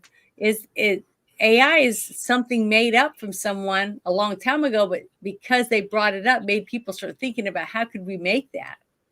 into a reality, and now we have it. So that's what I'm saying. Everything comes from someone, because every single thing on this planet, it was created by a human being that evolved on this planet, and we're still evolving as a communities in cities or whatever, families and stuff. And we don't know what we're capable of doing. At least I don't think we know yet. But we're starting to realize how making somebody sick makes you more powerful and rich, stuff like that. So it's kind of scary thinking about it. Yeah. But I was gonna ask Ruben, what do you have planned this week coming up? Just, I'm going to be doing just trying to get some videos out. I've been doing a lot of live streams. Of late, I did a D-Day live stream. I have this stream here, but I'm going to be trying to put more videos out. But again, I've just been busy with a lot of things personally, but I'll be doing that. So follow me on Rumble, YouTube, and X. And I'm going to be putting more things out because, again, there's a lot going on. I couldn't get to my topics today, but I'll do that next week. So there are a lot of explosive topics that I've been covering up, and it basically covers both those tangents. So we'll check out next week. There are a lot of things that are going to be we'll talk about that are very, very explosive. Okay, well, great. Thank you for sharing that with us. Go ahead, Orange Hat. What do you have coming up? Well, I have for the month of June, it is trilogy theme for June, where each Tuesday at 1:30 p.m. on X and YouTube, I go over trilogies. I just recently did the Matrix trilogy. This week this upcoming week, I'm going to be doing the Equalizer trilogy. Also next week on Wednesday, I do believe it will be me and Mara on her channel for Jurassic Park for the 1s and 2s. And Thursday on X exclusively, folks, because I will not do it on Twitter, or I will not do it on YouTube anymore. The singles are on X exclusively so that we could talk without being censored by YouTube. We will be talking The Saint with Val Kilmer. And then the week after is Lost World and Ghost in the Darkness. Can't wait for that one because that one's awesome. But also on Instagram at Orange Hat Reviews, you could find me doing cool remixes where I take videos that I catch and I just touch them up with either audio or add my own spin to them and in text and whatnot. It's fun stuff. It's actually getting a lot more traction than I usually do on Twitter or YouTube. So, it has a lot to do with not just your content, but where it's at, what time of day, all that thing, all of that affects how your videos move and stuff. So, all you got to do is just keep putting content out, and sooner or later, something's gonna hit at the right moment. So, can't give up. The Godzilla -1 stuff certainly did. That's good. Yeah. But for me, Sunday, Bruce and I are going to be doing A Girl and a Guy in a movie, and the movie is called Flash Gordon: The Greatest Adventure ever done, or something like that. I've never seen it, so this is something that they've been wanting me to watch for a while. So we'll be watching. It's an animated movie, as far as I know. And so we'll be watching that Sunday around noon, 12:30, and then we'll do the review after that, like around 2:00, something like that. So that's what we're doing Sunday. And then Wednesday, I'm going to be doing a show with Tolbat again, another UFO mysteries type thing. And I'll be in my true form again. It's going to be fun. I'm excited about it. And then Thursday, we'll have the Team Shit Show 2.0, and then Friday night we'll do the Friday Night Shit Show again. So hopefully everybody will want to hang out with us and come back and see us. But we can't help ourselves, people. It's sad to call it the shit show, but to me, that's where we are. We have so much shit just piling up, it without people that care about our country swimming through all the shit and pulling out the tidbits that we got to show people so that people even know that certain things are happening. Like this video you just showed, I'd never heard of it. But the thing is, I have seen scripts, I have read books, and I've seen other documentaries talking about, well, this came out in this science fiction magazine after it was in a comic book, you know, and the people were started talking about, wow, I saw this, I read this when I was a kid, and all I could think about was, I want to see this happen, you know, lasers. It was talking about lasers and different things like that. And now, okay, and we have very powerful ones that can burn shit up. I mean, you know, so you just, not the little one you play with your kitty cat and stuff like that, but it's just amazing to me because it's all in here, and we only use very small portion of our brain. We don't even use near what we have in there. Why? What is it for? You know, why would we have such a massive brain with so much capability and only use a very small portion of it? So what is in that other portion? Is that where our souls are at? You know, there's so many interesting things that you can get, you know, I mean, you could dive into pretty much every aspect of a human body. It would take you generations to figure it all out and map it out. But I just think all that kind of stuff is very interesting. And the thing is, we're never too old to learn. You should be learning something every single day that you're alive and you're able to read or watch videos or listen, you know, to a documentary or whatever. Just don't give up. Always want to open and broaden your thought process is what I'm trying to say. But I just want to say thank you to everybody for joining us tonight, and I hope you guys have a wonderful weekend. You guys have a great time. Stay home. See you later.